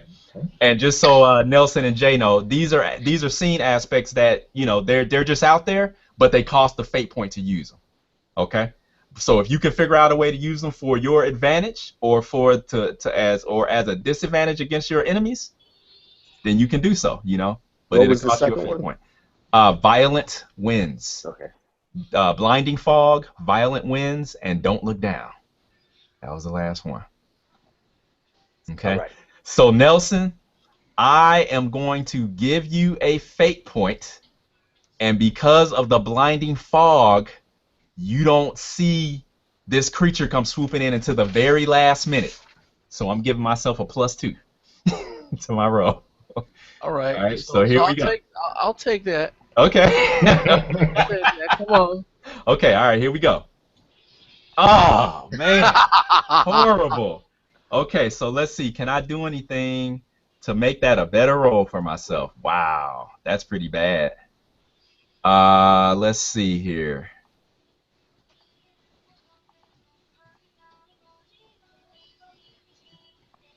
Okay. I will man, do I want to do that? No, I don't want to do that. Okay. All right. So actually the target or the roll is a 2. Okay? That's what I got. That was my result of 2. Yeah, I get a total of 4. Okay, all right, okay. All right, so you avoid it. Okay? So you either you rocking the saddle or you parry him off or whatever, but you avoid the attack at the last minute. And you It's see like the oh, go ahead. at the last minute, being that I'm both my hands are holding like as tightly as I can, the knuckles growing pale and white, but my face growing dark red and purple and blue, as I'm straining to hold my eye in midair. And then at the very last second, over the back of my shoulder, I see this thing swooping in. It's more like I pull myself towards the whip. I bring it in closer. Mhm. And what that does is that gets me just out of the way of these talons Okay. as the hawk creature I'm flying on. And all of this confusion just sort of gets pulled to the side with me. Okay. All right. Okay. Um and you could swear that you feel a little lock of your hair gets clipped away by these razor sharp talons as it as it goes by. Okay. All right, Jim. Okay. So this other beast kind of almost does a barrel roll to the side and comes diving at you like some type of crazy looking bird of prey. Alrighty then. All right. And I am going to invoke Predator of the Skies. Okay, so you get a fate point, and I'm gonna add +2 to my attack as it swoops in, coming at you. Alrighty. Because I can't do no worse than the last roll. Oh yes, you can. And you will. Okay. Nah, not really. Oh, Okay. right. All right, so that is going to be. Oh man, it's gonna hurt. This is going to be a 3 + 3 is 6 + 2 8. is 8. All right. Oh. Let's let her hang. Alright. Yeah, I got a 2, 5 Okay. on my defense. Okay. What did you invoke? Predator of the Skies. Okay. I am going to invoke the winds, Mm-hmm. the violent winds, Mm-hmm. as well as trained by the legendary Dark Wolf. Mm-hmm. So that will give me +4 for a total of 9. Okay, so you avoid it. What I'll do is I'll let go of the Son of a original gun. the original rope that I had, and I'm holding on. Bones has me with the whip, so I'm going to again. I was on the upswing pendulum like, and I will do a somersault in the air and land on one of the other ones, so I can take my attacks next round. Okay. Okay. All right. Okay, you're killing So me. Okay. that in the cost envelope. me 2 fate points Yes. for that exchange. Yes, for 2 fate points and all that. Okay. All right. Okay. The And I'll pull Monkey Bones off of his. no. No. That's enough right there. You getting away with that, but that was a good roll though. So, okay. So as all of this is going on, okay, you guys, or rather, I'll just say, because he was really the only one that was noticing, was Zaren, actually sees that this last beast, you see that, remember I told you that its eyes looked like they were on fire or aflame, You see that it actually seems to look directly at you, all right, eye to eye, okay? And you see that its visage, its body almost, you see it starts to look as though it's kind of like warping or just changing in some kind of way, okay? And you see, suddenly looking at you, you see a woman's face, okay? And the one thing you notice about her is that she has a white streak running through her hair, okay? And then all of a sudden the vision fades and you see the beast in front of you again, okay? All right. So, Queen Juliana. right. So, let's see. All right. So this time we'll have Nelson. We'll have Monkey Bones go first, since you and Dog have the same initiative. So we'll let you go first this time. All right. So dog is. I'm no longer being weighed down or Right. you know You got crazy. some relief. I can breathe easy once again. Yes. All right. And there's two quote unquote normal creatures Yes. and one decorated one, right? Right. Yeah. All right. Well, I want to see if I can help direct this the creature that we're flying, the pilot as it were, is having trouble like reining it in and whatever. And they're arguing as they're trying to communicate with each other. There's these howling winds. It's all sorts of chaos going on. What I want to do is start cracking my whip like around in the air to garner like attention at a single point repeatedly. And I'm starting to issue commands, like similar to what I would have done as an acting first mate on a ship, coordinating our separate forces, reel them in, pull them back this way, swoop over here, trying to triangulate a single target at a time, rather than just going around like mad. So I want to create like a boost. An advantage. Yeah, I want to create an advantage that's usable by anyone. Mm-hmm. Yeah. And Avast the bilge pumps and me hearties. Yeah. What do you want to call it? Do or die. What you want to call it? do or die. It's I want to call it as one. Okay. There you go. Okay. You got it. When we attack or we do something, we do so as one. Okay, man, you guys are okay. You guys got plenty of advantages floating. Okay, good. That's fine. All Okay, right. target number 2. Actually, you know what? Target number 3, because there's a lot going on right now. It's chaotic. Yeah. Oh! Okay. Well, So what I do you get a think you're gonna do 1. with that? I do manage to get a 1 on the roll though. Okay, well, like I said, you can invoke one of your character's aspects in order to re-roll that from the We're get-go. doomed.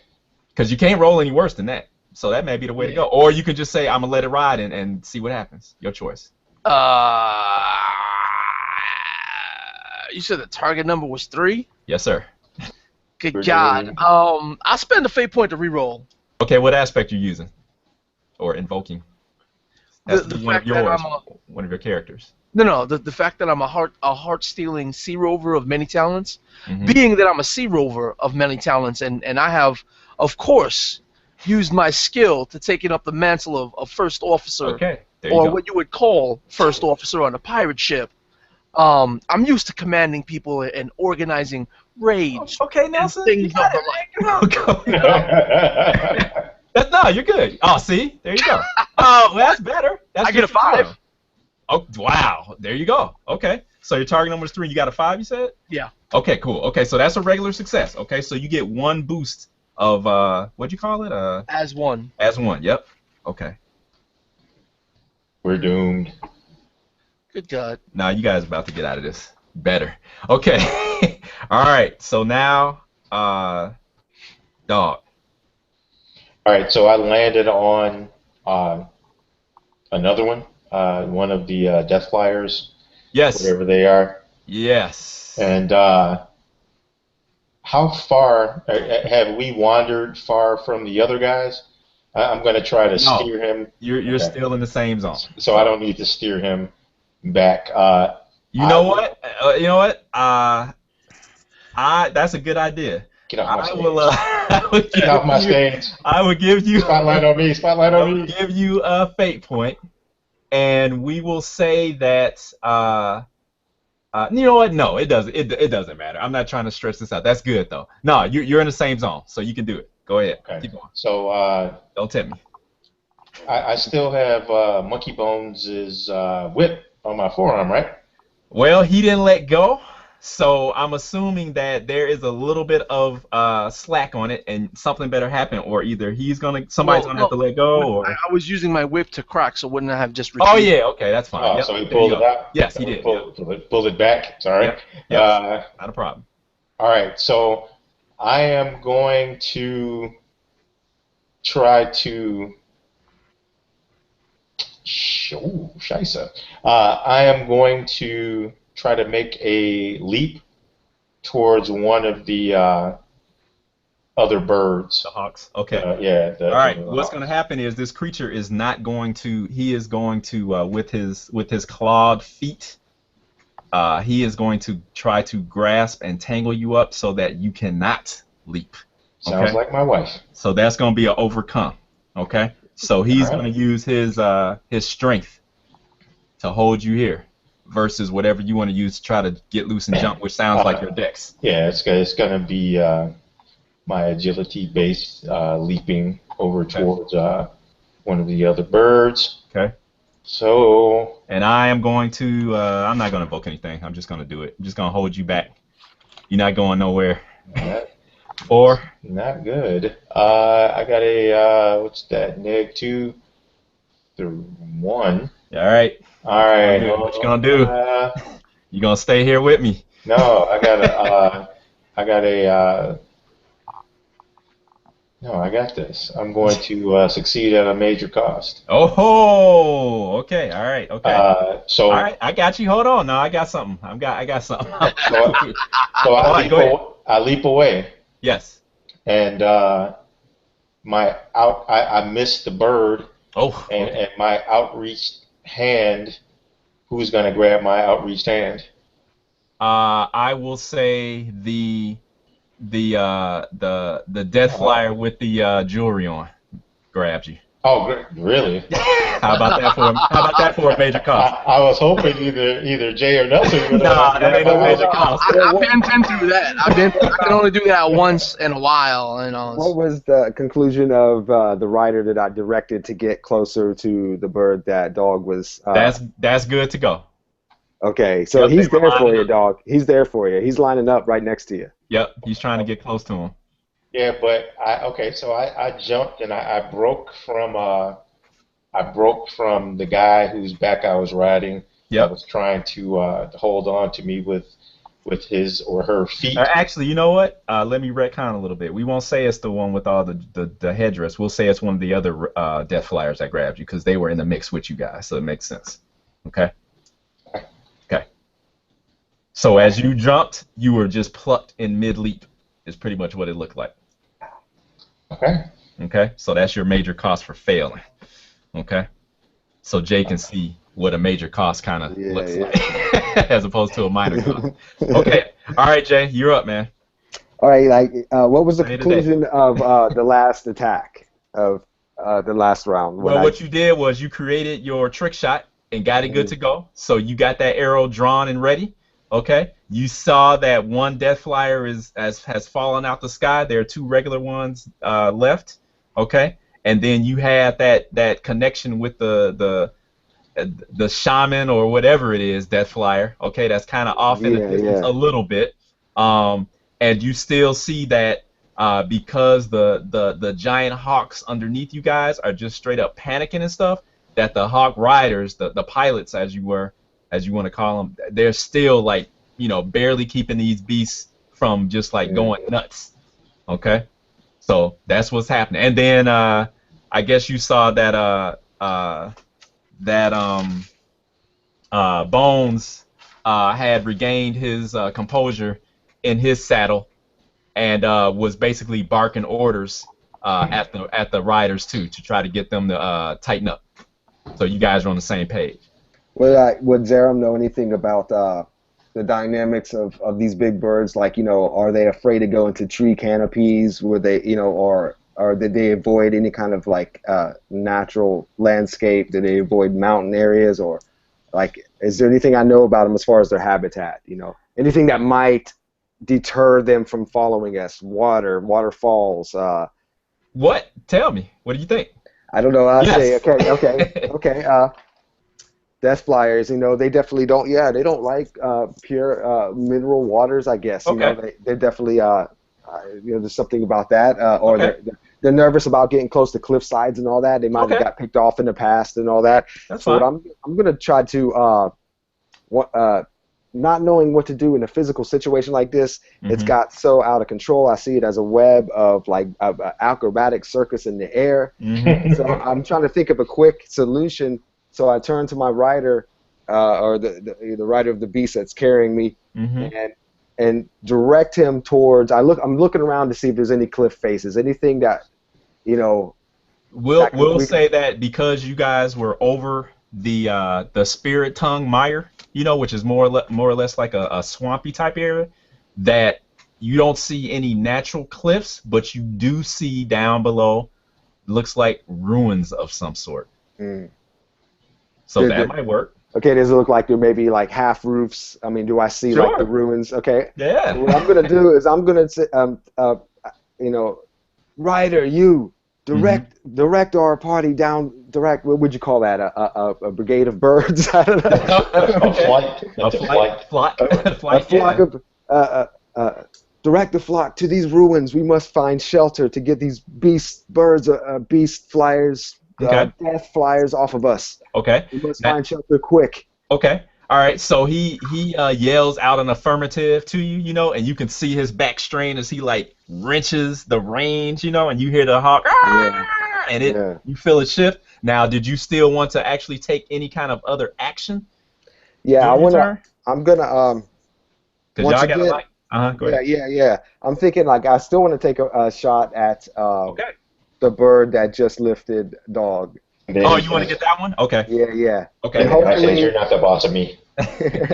and hopefully, the other rider that I directed earlier, if that's Hmm. one and separate of the one that I'm on, I don't Hmm. know if I do, if I made that clear earlier, trying to direct another rider to go over there besides the one I was on. I'm still Hmm. hoping he's following order and Hmm. staying. So, and if he catches me at all and everything that was going on, I'm pointing up to where dog was, Okay. and hopefully he understands what that is. And then in that same motion of pointing and looking, you can see that I'm pulling my right arm to grab that arrow once again, Okay. All up right. under That's my cool. left shoulder, Okay. That's pulling the cool. bow back Okay. to let one go. Now, are you using And your trick shot, or are you just shooting the kill? I'm going to go ahead and use the trick shot. I mean, Okay. You gonna whatever gives tangle them me. up? Yeah, I'm gonna try. Oh no, no, no, no. We're gonna pause on the trick shot. We're gonna Okay. pause on the trick. That was only for a different idea for the other guy, for Okay. the other bird. Mm-hmm. Uh, I want to get my +2 on Dex for a elevated attack though. Okay. So I'm gonna definitely. I'm using Owl Eye this time for Okay. this. Now remember, you still have bird's eye view.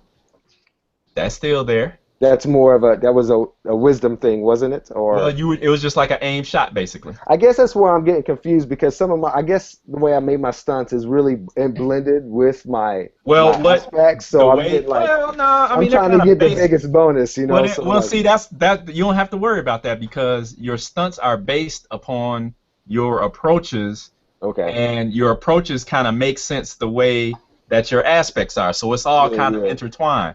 So yeah, all you pretty much don't worry about that. Just okay, just say, Dave, this is what I want to do, and then because like I said, this is your first time playing it. okay, We just gonna talk you through it. yeah, yeah, okay. So Bird's eye view then, you can to get use that that. now. Now that's an advantage, and you have two free uses of that. Okay. Okay, All so right. this would be the last one here then. No, you haven't used it Okay, yet. You okay. just I made thought I it. used. Okay. Mm-mm. Okay. I get it Yeah, now. you just I made made it. it based off of that situation that Yes. occurred earlier. Yes. Okay. But I don't see Word, why you word. can't use it in this situation. That's Yeah, fine. yeah. So Um, yeah, I'm just I'm aiming for a vital spot in the there you bird. go. Okay. Perhaps All right right. in the neck and up in the jugular, straight through the brain or something. Okay. And then to kind of answer your other question real quick is that when you're doing something, when you're performing an action, if the way Fate Accelerated works is that if there's a stunt that you have, like a feat, they're like feats. Yeah, If yeah. it makes sense for it to happen in that situation, it happens automatically. You get it. Boom. Okay. You ain't gotta What worry about about it. like even? I guess what I'm sensing too is like if I make a roll and then I'm short, then I can say, well, can I use the stunt then? Yes, Okay, yes. because it's like it's Everything. last minute thing, a stunt. That's what it sounded like to Yeah. me. Like, okay, Yeah, yeah. It's yeah. Everything. Since this is a Fate is a it's about heroics. It's about pulp action. yeah, okay. Especially this game. The way they do it is you look at your role and then you can decide what you want to do with it. Yeah, maybe that's Okay. something that took me a second It's a there. little Yeah, I'm different. thinking Yeah, it's a little like different. roll. That's it. You know, Yeah, once yeah. you No, it's a roll, little different. you choose what you do before you roll, and that's Now it. I will basically once everybody gets the hang of it. What I will say is I'll say, okay, are you done? Is that all the little Yeah, pluses yeah, and stuff you want to add? You good? And everybody yeah, goes, yeah. yeah, and then we see what happens. Right. So okay, so go ahead and get your four dice, four Yep. fate, and make your roll. And then what we're gonna do is we're gonna add your dex to it, your +3 to that. Okay, there you go. So So the what is pluses that? are ones, or the pluses ones. Mm-hmm. Okay, so yeah, it's a 5 altogether. There you go. Okay, now since you were shooting at the giant bat, essentially is what it is. I was lifting up dog. Let's see. Owl eyes could work, which would give you an additional +2 at no cost. Okay, and then Yep. also your bird's eye view could kick in too. So what do you want to use all of that, or it's up to you? All that is free. Yeah, I mean to get the job done. Yeah, I would do Okay, that. all So right. that's 5, Okay, 6, no, that's 7, fine. Yeah. So what's 8, your total? 9. I guess that's 9 if it's 2 for everything. Wow. Bird's eye view, Okay. 2, Okay. owl eye 2, plus the 2 that I rolled plus Yep. 3 next, right? Wow. Okay. All right. And then Um. like of course, as I'm doing that, Mhm. I'm definitely looking back at the rider to catch dog if need be. Okay. So that's All my right. last stance, my last view. After I let the arrow go and I Mhm. look up and then I look straight down, or Okay. I'm looking down at the rider, making sure he's getting his ass up there Okay, and he with is. He's with moving. one eye like this, like that Okay. beast wide open. Okay. You take this beast out. What does it look like? I Oh mean, you man, fiercely take him out. okay. The power of the arrow is so fast, going straight up the neck and the jugular, and coming, almost coming out through the other side of the head. That the momentum of the arrow knocks it so hard that it goes into a spin. And as it goes into a spin, it's like you hear this claw, like I guess a dinosaur bat would, like some type of dinosaur sound. And yeah, he's spinning pretty fast, probably going towards the ruins, falling down towards the ruins at an angle. That's about as best as I can do with that one. That's cool. Okay. All right. So you basically took him out. Okay. All right. So you went last. Now it's my turn. Okay. So you see, guys, that there's only one of these death flyers left, and the one that actually you took out the one that had a hold of dog, right? That was the Yeah, one you killed, yeah, right? Okay. All right. So yeah. that one's gone. Okay. So you guys hear a screech from the lead death flyer. Okay. And you see that the remaining two, it looks like they begin to break off the encounter. So they're attempting to flee. Okay, you guys just let them go. Are they just going? They're going I north. mean, Going north. okay. They're not going downward or anything. No, Just no. into the mist. Yep. Yeah! What's that mean? You go the other way now. What is that? I mean, I figure we all probably think at the same time that now that there'll be some kind of word sent back to the north of our coming. I'm sure. I don't know. Okay. That's how I would think of it anyway. Okay. Some type of sign now. It's gonna Yeah, that's exactly what I was thinking. I wasn't looking at the jewels or baubles or anything the other one was wearing at all. Okay. All right. So you guys let's see. Actually, yeah, the flight of we'll just call them birds or giant hawks or whatever, you guys actually continue to head down towards those ruins, and you guys end up like landing, on an outcropping there, kind of perched there, and you see that the dragon riders immediately hop off and they start to try to take care of any minor injuries or whatever that the beasts have, and you see that some of them are, injured, bleeding, of that nature. They're kind of preening themselves, and you kind of hear them kind of call out, into the distance as the riders are kind of going over them and checking them and everything. Okay. And I take it our dog has been caught safely. Yes, yes, you guys are good. Word. Yes, yep. Word. Yeah, the end of the So encounter is over with. we landed inside of the Spirit Tongue Marsh. You guys are in the marsh, yes, on like an outcropping of like ruins. It looks like an old, maybe fortress of some sort, Maybe a that's just little, barely there. Huh? a little north of what I seen when I Yeah. first looked. Right. Okay. Yeah. All right, I'll clasp Monkey Bones on the shoulder. hmm You acquitted yourself well in that battle. Much better than I would have imagined for one so untrained as you. Untrained, and he'll start making it look like he's flexing, hmm but in the motions that he's doing, he's just sort of shifting the hand on the shoulder back. Many talents, You many, call that a many, muscle? many talents. Okay. You talk a lot. All right. One of the Hawk Riders turns to you all, and he says, two of the beasts are injured, and they won't be able to fly immediately. So to the beast that we were riding. hmm Okay. I'm also going to look. Zaren looks around to see if he can find any of those. Perhaps the shaman looking or the headdressed death flyer. Did it Mhm. fall anywhere in our vicinity? Mm-mm. Okay. So it Doesn't kept look like going. it. Yeah. Okay. Mhm. All right. Yeah, I help. I go to the riders and ask if they need any assistance on getting the birds back to health. If there's any damage to the birds, anything like that, perhaps I can use a herbal remedy or something to speed up the process. Okay. He turns to you and he says, "But what of your quest?" The quest must continue once we uh, get to our destination, will it not? He puts a hand on your shoulder and he says, in order to get to the glacier, in due time, he says, you may have to go on without us, my friend. Mm. He puts your hand. He actually puts the reins of one of the hawks in your hand. He says, each of you may take one of our what do I want to call them, guys? One of our mounts and Well, continue onward. why do you feel you cannot come with us? And he This is the looks, order of and the king, is it not? you can see that one of the other hawks, you can see the blood trailing down its leg. And he says, even if you were to give us a poultice or an elixir of some sort, which I would gladly take, he says, Time is of the essence. time is of the essence. Yes. All right, Yeah. I accept that. And I'll probably wander off in the vicinity and just look for those herbs that I know so well. The Okay. ones that I could. They're not going to be directly healing herbs, like no magic potion or anything, but they will assist, hmm stop blood flow, Okay. clean the wound, and pack some like organic materials in there to act as like scab material, whatever. That's something that you would know how to do. So Yeah. boom, it's done. So All we'll right. just say that. I had to explain it. No, no, yeah, that's good. Yeah, but Word. that's the beauty of a narrative game, man. It makes Yeah. sense. Why wouldn't you be able to do that? Yeah, So yeah. you guys see Zareem, he kind of goes off into the mire, into the swamp a little bit, Yeah. and you guys can see him like scanning the terrain, and Smelling stuff and yeah, rubbing my okay, hand on the soil to see, yep, make sure it's like, okay. I am sensing that we are not as far from our quarry as it may seem.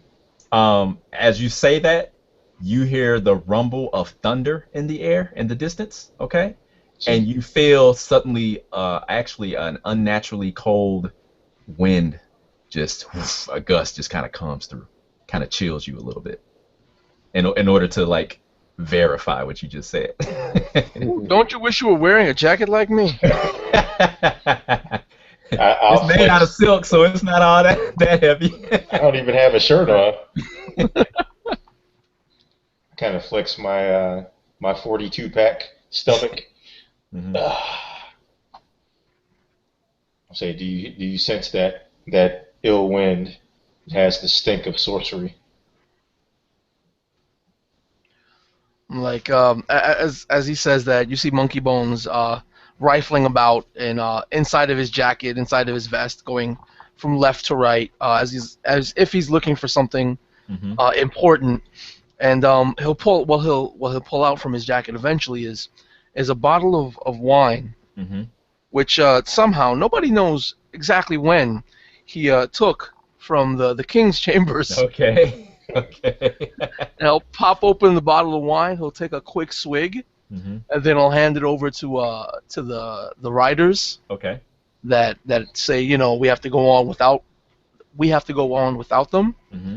And he says, hopefully it'll keep you warm and make you feel better.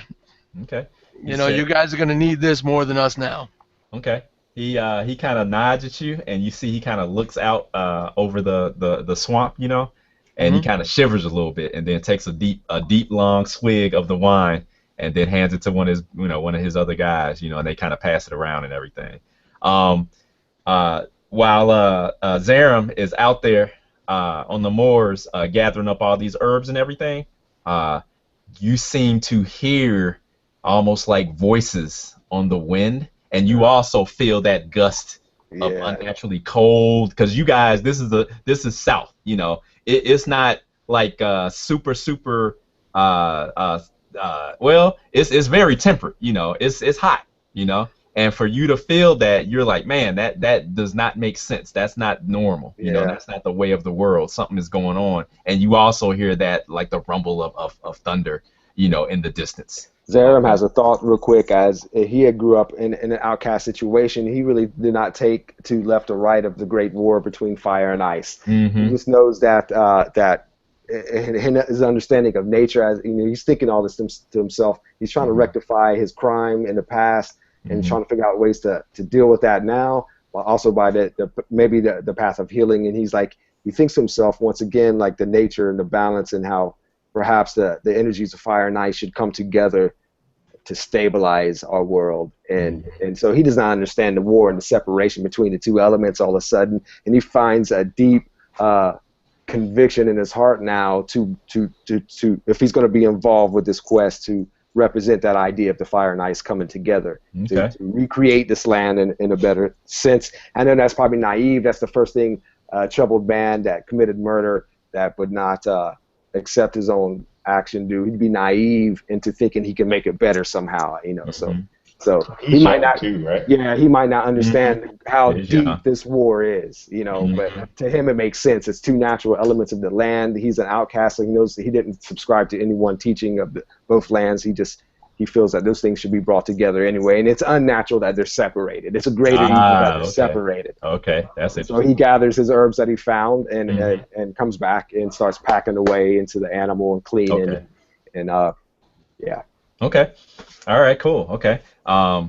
Anything else you guys want to quickly go over? Or are we ready to proceed Just the one quick thing is that now that he's off of this mount and on more stable ground, for the time uh, being? Yes. for the time being, where he can afford to look up instead of just ahead. Mm-hmm. Monkey Bones will look up into the night sky and try to pick out the stars and recall his sailing days and navigation abilities, Mm-hmm. to get a general gist of where he is and build a mental map of how the night sky looks. So if he Okay. needs to go back somewhere, he'll remember certain locations that he's been and how the night sky looked from there. Okay. He can do, or you can do that. And I'm not gonna make you roll for it or anything, but just realize that. Well, actually, you don't have anything. No, you don't have an aspect that really I'm says a, specifically. I'm a pirate. Yeah, but just so you know, and I didn't notice it before, if being a pirate is something that is important, and a major thing to your character, you want to make sure that you have, if not that in your high concept, at least, then maybe we should have that in one of your aspects, so you know. Oh, I No, thought that's what the Sea Rover part I don't encompassed. see. Maybe I'm looking. I might be looking at an older post that you had. Probably I That's had one probably what sheet it before. is. It's Okay. it's it's on my my overlay. Oh, okay. High Yeah. concept heart stealing Sea Rover There of you go. many Okay. talents and I'm looking at some older aspects then. I'm sorry. Okay. Then that's fine. Okay. Yep. So no, All right. not a problem. Okay. Anything else? Is that it? Okay. All right. So then you guys. Oh, okay. Well, here's the question: Who is going to be who's gonna have the wonderful task of controlling one of the hawks? Two of you guys on each one. Don't be shy. Wait, two of us. There's only three of us, right? Is there one Oh, other I'm person? sorry, three of you guys. Yeah, Yes, yeah. I'm sorry. Can't count. Well, I think I would probably be. I have some affinity with animals. Nothing like Zaren, but Zaren also has the bow, right? So if we were to get into some shenanigans, he would be the one to be able to engage first. hmm And Bones has some ranged weapons too, right? I've got a bunch of daggers in this whip. Okay, You don't see him ever walking around with a bow. okay, I'll take the reins of the animal. Yeah, I as well. By healing the animal and laying upon the animal like the bird, I got a sense of its internality. Listened to its heartbeat, and bonded with it and all that. That's what I do. And hopefully the giant bird, took intent that I mean it well and accepts me as a writer and a director to this. Okay. All right. And if it really pisses me off, we'll have dinner of it. Right. Oh yeah. Okay. Nice. Okay. All right. So you guys do that then. Okay, that's fine. So who is Bones gonna be riding with then? Come on, Bones. Oh, Bones, this oh, way. I thought Oh all wait, three of us were on. I thought all three of us were on there. Mm-mm. No. Two hawks. That's it. Okay, so well, yeah. Probably it'd be important for us to take both, just in case we might, who knows what. If what you might guys be want to on. pile on one, that's fine. You don't have to. You know what? I think maybe I should steer one or try to instead of Dog, since he has a penchant for jumping off of them. So, is there three? Well, I just misunderstood you guys, but yeah, you can. And the writer tells you, for fairness' sake, that it will be a burden on the beast, but it can do it. There's only two birds left. Mm-hmm. Okay. Yeah, I misunderstood you guys. That's my fault. But yeah, you guys can do it. Yeah, you guys can get on one if you want. Well, I mean, I recommend we take two. Zaren definitely turns to the crew. I recommend we take two. We cannot put so much burden on these beasts. We might need extra tote room later. Who knows? Yeah. With Dog's desire to free fall through the air off of one, there should be another to Yes. catch him. Okay. Wise, Bones, wise. Yes, indeed. All right. Okay. All right. So that being said, then,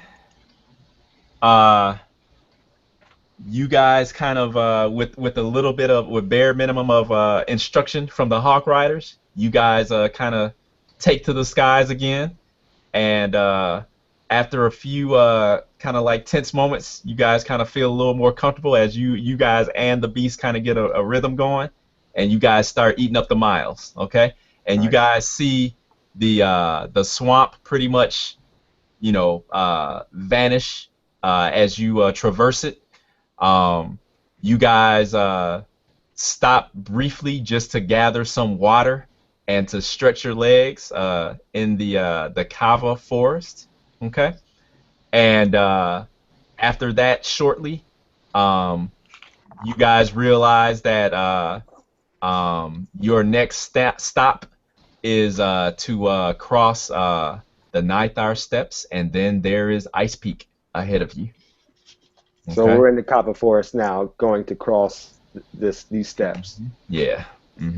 So basically, you guys just see the terrain and the miles just kind of fade away underneath you as you guys are pushing the birds, pretty good, but you guys pretty much make a long story short, reach the plains and the crags that are right ahead of the approaching the glacier ahead of you. Okay. And as you guys stop this final time, you guys can feel noticeably that the air definitely has a bite to it. The temperature is a lot colder now. You can almost see a hint of your breath in the air, actually. Okay? The sky above is slate gray. All right? And in the distance on the horizon, just to the north of you, you see what appears to be initially like a great wall, but you realize that it is indeed the glacier. And you can kind of hear what sounds like the low rumble of thunder in the distance. Zaren looks around for sure, and you see a sense of despair on his face, and he's like, it's a land of destruction. I don't understand. Nature is this harsh. I don't get it. And It's not nature. It's the sorceress and her whelp, sorceress queen and her whelp that are bastardizing nature to their own. No, yeah, it's nothing to do with nature. noticing no green at all around me, I nod in agreement, but as like a first-time realization, the expression of just almost can't believe it, but also accepting it at the same time. Fearing his allies, Bones will just start smiling and shaking his head. And after a momentary pause, he goes, "You've never been on a ship in a storm, have you, boy?" I haven't been many places in the physical body, but I've traveled further than one will ever know in the astral. Oh. Be right back. Okay.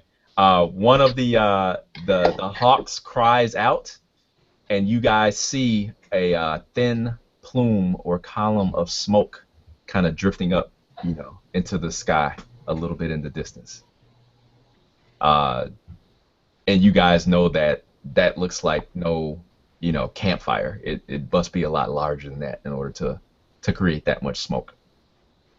Dog, It's behind or before the wall? In front of you, to the north. In front of the wall. Yeah, before you get to it. Dog, I think the land calls your footsteps to lead this time. That blade, I'm sure, waits patiently for the next task. Trying to give him courage before we break this, dark land here. Okay. I think we should just go to the smoke and like spiral down it. Okay. Get that shock and awe. Okay. All right. So you guys mount up on the hawks again. Okay. And head towards the column. All right. Oh, okay, we're still taking flight. Okay, my bad. Oh, I thought we were mid-flight. No, you guys had actually landed for a moment. I just did that just to break Yeah, up, to give you guys some more info. But you guys, it doesn't matter. Okay. And as you guys get closer, what you see is there's actually a village beneath you that seems to be burning. Okay. And it appears as though there are figures down there in distress. Okay. As you guys get a little bit closer, you can hear like yells and screams from these figures, and you see a knot of them kind of break away from the village itself and start just bum rushing north like crazy. You see these figures, some of them run in like a slouched gait, while others look like they almost even appear to get on all fours at times in order to gain speed and stuff. And you just kind of hear their screams and yelps kind of carried in the wind as they head north. And you guys can see that there appear to be some more figures in the center part of the village, kind of lying there, barely moving.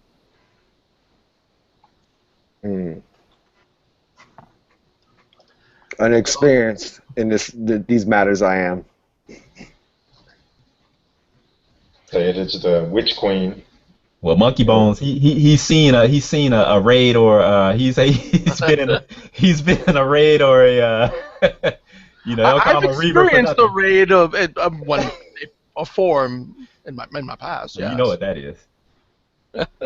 Yeah, I just don't quite comprehend these things in this landscape. Like, my mind does not know what to draw. Like, I can't tell if this is something the villagers did. I can't even really make out the village itself too well. These I guess subhumanoids. So do you guys remain heading forward, I guess is what I'm asking, or do you investigate to see what went down? Your choice. We need to investigate.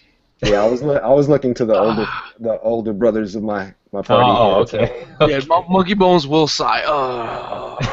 Well, since I have wait, what are the flying arrangements again? I thought someone's you're riding with somebody, or where are you, Jim? I forget. Am I? Okay. Yeah, I thought Monkey Bones was piloting one. Yeah, Okay. because you remember because I said you had a I penchant gotta for jump jumping off. off. Right, and then Zaram I was mean, I piloting.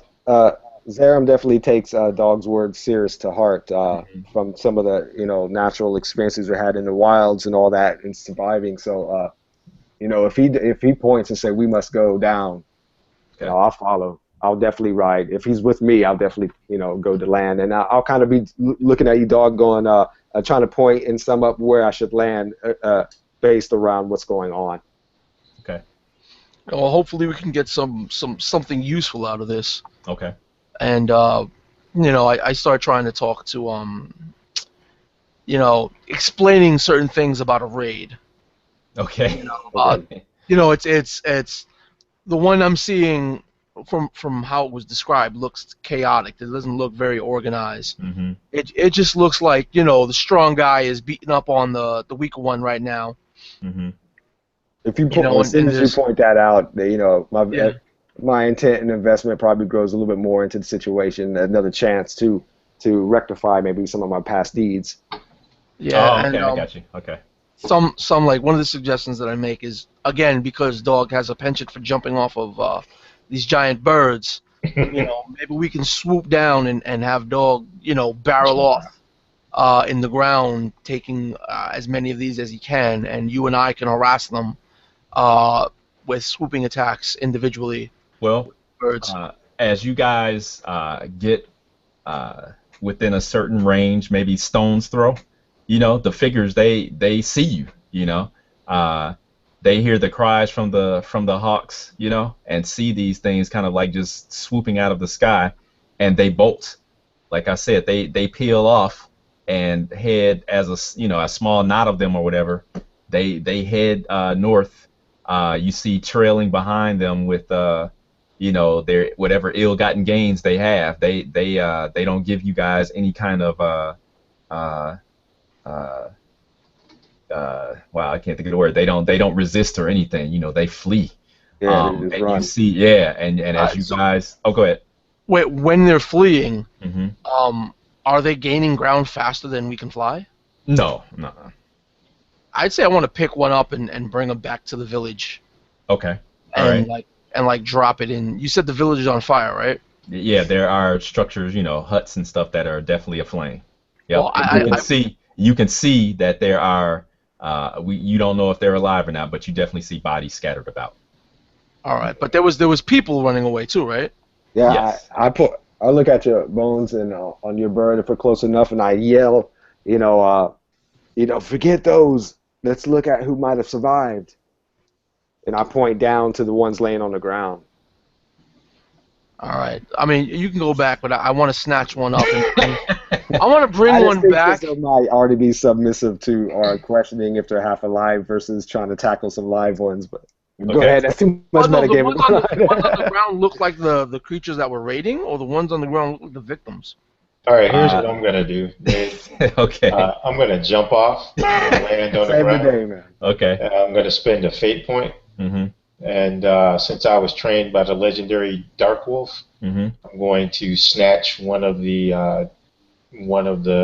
sub Nethermen that are in the rear, Mhm. and Tackle them down. yeah, I'll just snatch him surreptitiously. Okay. And so now, when Monkey Bones and Zerum land, we can question this person. All Okay. right, All right. So since sounds you good. spent a fate point, that's fine. It wasn't that difficult. Bones can maneuver the hawk easily. To within snagging distance of the one falling in the rear, and you see that he has his hands full of some kind of like trinkets and like pottery and stuff. His he got some booty and was running away with it. Hmm. And got caught up with it, and then all of a sudden, dog comes out of the sky. Everything goes scattering all over the place, and he's down on the ground. Okay, so you guys land. Okay, and you see dog comes up dragging this. They're called Nethermen. Basically, they look like cavemen, you know, kind of like Yeah. fallbacks from another time. And you guys have heard of them, but rarely, if ever, have you seen one. And they pretty much the dude is like all wiry muscle, you know. He has fear in his eyes because he does not know what is about to happen to him. But Oh, he knows.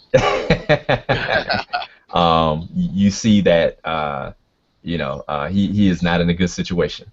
Okay. As you guys land, like I said, looking around real quick, you see that this village definitely has been raided and burnt with the intent of raising it to the ground. You know, you see men, women, and children scattered about. So all the buildings pretty much lay waste now. There's nothing standing.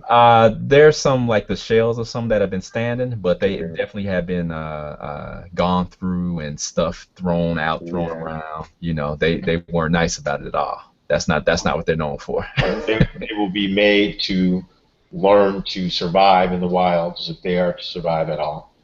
Who? The, Neither man. Oh, okay, okay. the survivors of this. Oh, any survivors? Okay, all right, well. Yeah, I agree. As if that's just a natural default for man anyway. Humanity should already know that.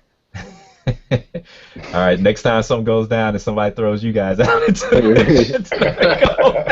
But that's kind of what happened. I know, I'm just messing with you. Yeah. Okay. All right. Civilization is the true mask. You hear a coughing over to the side, and you see that there looks to be a village elder who is kind of propped up against one of the huts. Yeah, I'll run over immediately to take notice and look at this village elder, see what condition he's in. Whether he's a threat at first before I get too close, and if he's not a threat, I inch my way up. Nah. You see he has a oozing head wound. Okay? Uzi. Oozing blood. And you see that his eyes rest upon you as you walk up, as you approach to him. And at first he puts his hand up like, no, no. And then his eyes kind of clear, and he sees you, and then his arm falls. And he says, thank the gods. So he speaks, and I can hear. Okay, cool. I'll pick up a clump of mud and attend his wound with it. Okay. I oversee Dog and kind of look at him in a critical sense and see. Oh, I've never seen it like that before. Okay. What are you doing? Okay. I let him do it though. Okay. All right. Okay. What's Bones doing? I mean, nobody's making sure that our birds don't fly away. So And nobody's making sure that this Netherman doesn't ease off to the side like he's trying to do either. almost because these creatures must be trained, right? Mhm. So I'll hold the reins, both of the reins, in one hand, Mhm. and then just stand almost in profile, like 3/4 Mhm. to the Netherman, Mhm. and then slowly inch my coat away, exposing the whip that I have, Oh. and then okay. just like unclick the whip, Mhm. and then just let it spiral down, right, while holding onto the handle, and then just drag it left and right so that it has like a full extension, like it's prepared to whip and not just sitting there. Okay. And the whole entire time I'm just going to be looking straight into the Netherman's eyes. Okay. All right. Okay. So he Sadist. looks at you and he winces almost as if he could imagine the sting and the bite of that whip. And you see that he kind of goes next to one of the huts and kind of just slides down to a sitting position and kind of puts his head, on his knees like, man, it's not good. Okay. All right. So the old man, he thanks both of you for your attentions to him. And he says, where is the king's army? Is the army coming? We are the army. Oh, I didn't know if I should say that. He looks around in disbelief and kind of, he got that old man strength, which is a little more than you think it is, and he kind of pushes you guys to the side a little bit and looks around, and he falls back and he says, why would you do this to an old man? He says, I have nothing left for you to take, and he kind of waves his arm at the burning huts. We're not here to take anything. Stay calm. We're making our way to the source of this evil that is spreading. Perhaps He the who, same reason that you're asking for the army. he who He, talks a lot. Right. huh? He who talks a lot. He's calling Bones.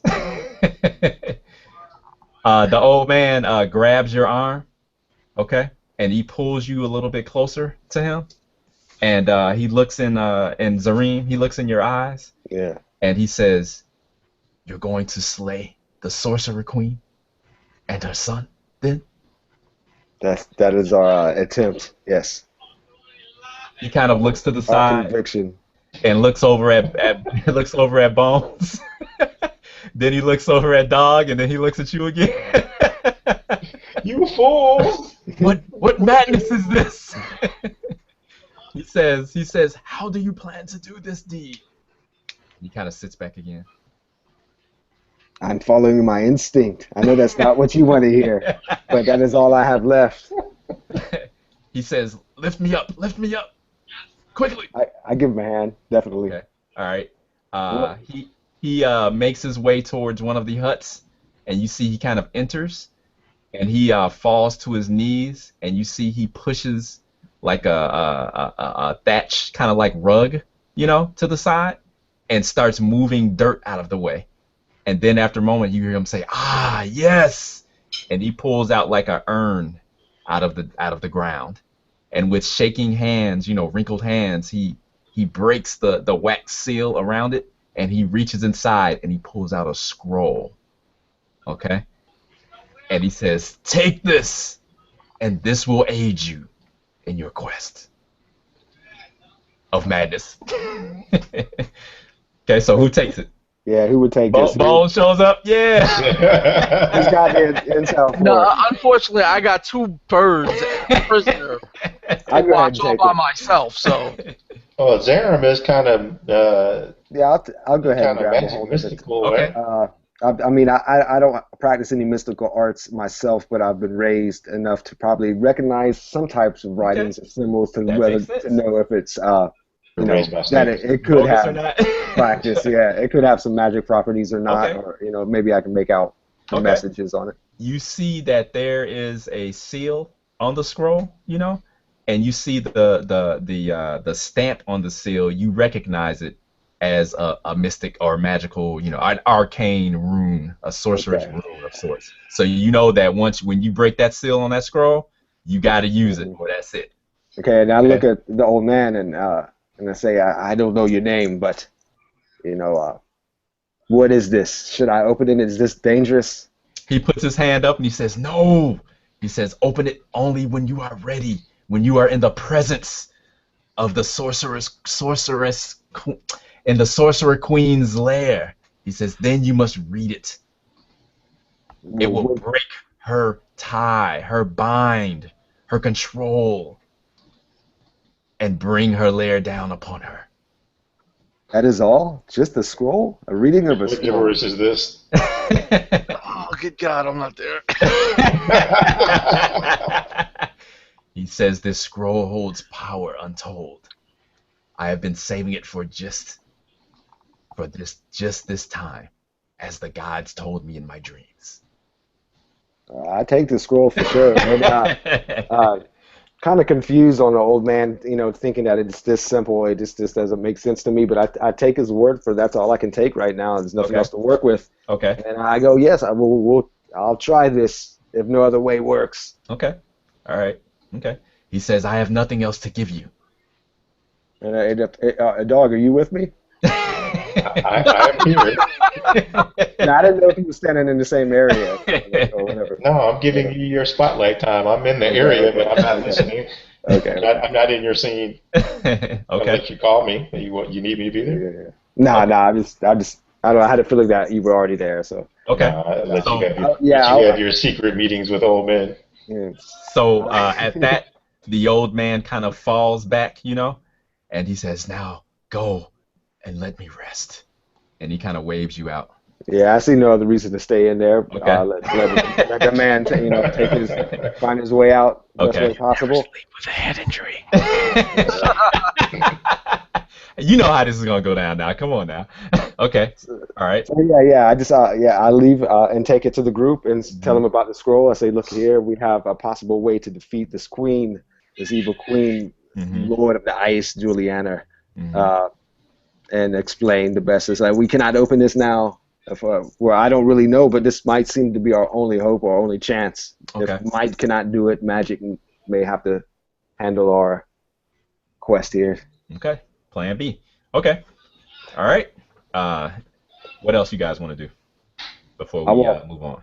Yeah, I just walk back over to the bird to get ready. Okay, you can see that the Netherman is still lying or sitting slumped up against the other hut, kind of watching you guys with intense uh, curiosity, and he's kind of just watching, you know. If he turns his head to look at the other guys, I'll Uh-huh. just arbitrarily crack the whip just in the air. Oh yeah, he looks, and you crack it, and he kind of jumps, and he kind of looks back at you, and you see, man, you see like hatred Mm. just I dripping from yell his at eyes. Bones. I yell at Bones at the he's good for nothing for us. Let him go. Let him be. Let us move on. The hate runs deep in him. And you see that at that the Netherman begins to rise, begins to stand up. Leave him, Bones. Yo, And I point. if he starts standing up, I'm gonna whip right again. Crack the whip. This time just short of between his feet, Okay, all right, so that and way he could feel that sonic pressure from that oh yeah, whip cracking. he stops. Okay, and then he looks from Bones to he looks from you to Zaren, and then back again. Yeah. If like I get an expression on my face like I'm pissed, but Bones ain't gonna listen to me. Then if he's got his own mental problem going on, he's not gonna do about it. Okay, all right. So what you gonna do then, Bones? What you gonna do? Does dog say anything, or he's just I don't think so. Doesn't watching sound like it. You just No, looking. no, I'm He's just gonna hang up, dog. I mean, I'm actually calling Nelson dog, so like actual like bro or dude. He's gonna hang up, Nelson. nah.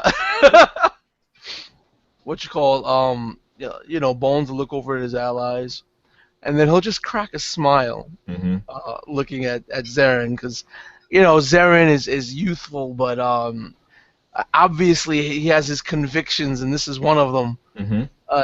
Looking at him dead in his eyes with this stern look, he'll crack a smile Mm-hmm. and look back at the Netherman. Mm-hmm. He'll nod his head, and then he'll just start slowly, with one hand spinning around the whip, Mm-hmm. winding it back up. Ooh, okay. And he takes a with a gnarled foot, he takes a step kind of to the side, and looks like he's like gathering himself to get ready to run away. And when you don't crack the whip again, he kind of looks at each of you, and his eyes rest on Zaren one more time, and then he bolts off. out. Huh? Oh, he runs off. Yeah, he jets to the north. Okay. All right. Okay. All right. So, if you guys are done with that scene, there's nothing anybody else wants to say or do. We good? Good. Okay. All right. Okay. Okay. Yeah. The next scene opens again with our heroes upon the backs of the hawks again, and you guys are actually over the glacier itself. You see down below you. You can see the surface of the glacier, and it's pitted. It's a mix of like blue and white ice. Okay. And you guys, remember I was telling you guys all this time that you could like hear kind of like the low echo of thunder in the distance?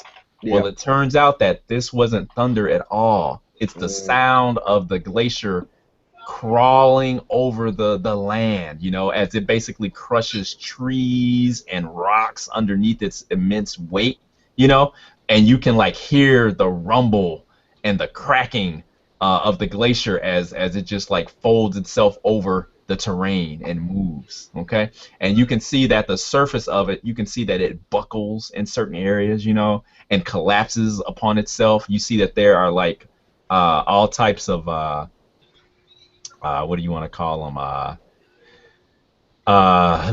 Like fissures in the ice, as it breaks off in one way or the other, and you can just like imagine that the power that it would take to control nature in this fashion just has to be just like off the charts, so to speak. Just immense power. Yeah. Uh, as usual, one of the hawks, you hear it cry out, and then you see coming up fast. It looks like a structure that was composed out of living ice itself.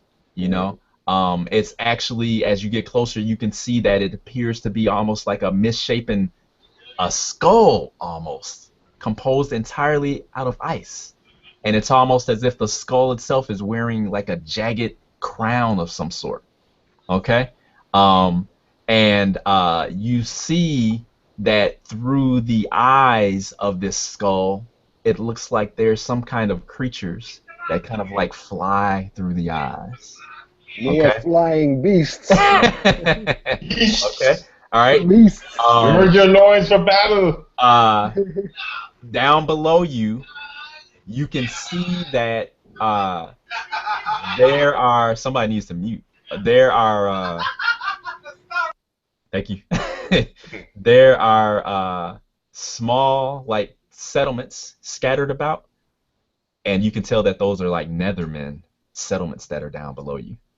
You know, and you can see their cooking fires. You know, the plumes of smoke here and there. You know, as they pretty much almost like ride the glacier as it moves across the landscape. Okay, and then you also can see raiding parties of Nethermen, kind of like groups of Nethermen, as they go off the glacier and go in different directions. And you can tell that they raid villages like the one you've just seen, you know, and spread terror throughout the land. Okay, so as you guys are getting closer to this ice fortress, and we're getting to the end, guys, just so you know, time wise. How do you guys want to approach this situation? Do you say there's stairs leading up to this giant skull in the distance? Yeah, you can One see. thing? Okay. You can see that you can see that there appears to be, as you get closer, there appears to be like a winding stairway composed of like stone and ice that kind of winds up and goes into like a side entrance into this ice fortress. Everything seems to be amazingly fairly quiet, so to speak. You guys are basically in the belly of the beast. So who would dare, you know, come here? You know, what madmen would dare approach the Ice-Sorcerer's lair like this? You know. So yeah, I just point to the steps that you know, noticing that it's not just made out of ice; it's made out of stone, which is a more permanent fixture. That it must be where they're at. It must be the way in. And I point towards it and go, well, looks like that's our way in, boys. Okay. All right. Gather yourselves for battle. Okay. All right. Okay. So you guys would have to land on the backs of your hawks and roost them somewhere fairly, you know, close by, because you can't just bring them right inside like that. I guess you guys would just find a fairly flat area to land them on. Okay.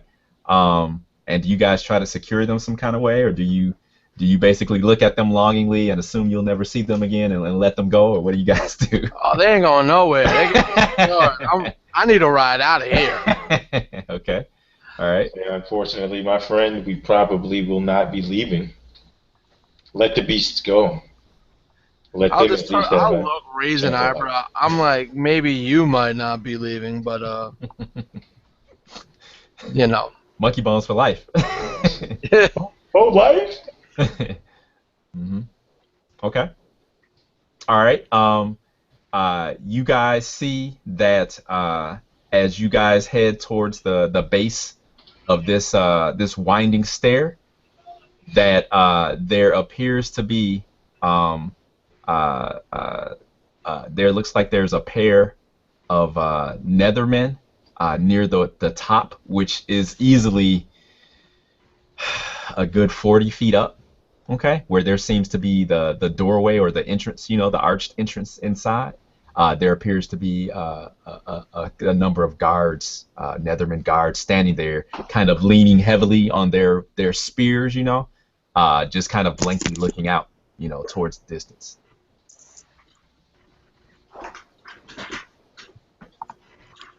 Upon seeing the Nethermen, armed and just waiting for something, Hmm. I just look at Dog and Okay, let me guys tell you a couple of things. Okay, there's going to be a couple of aspects that deal with the ice fortress. Okay, there's slick and slippery footing. Okay, because it's very icy. Okay, the footing is also unstable because you guys can feel the glacier as it's moving. It's almost like tremors and stuff underneath your feet from time to time.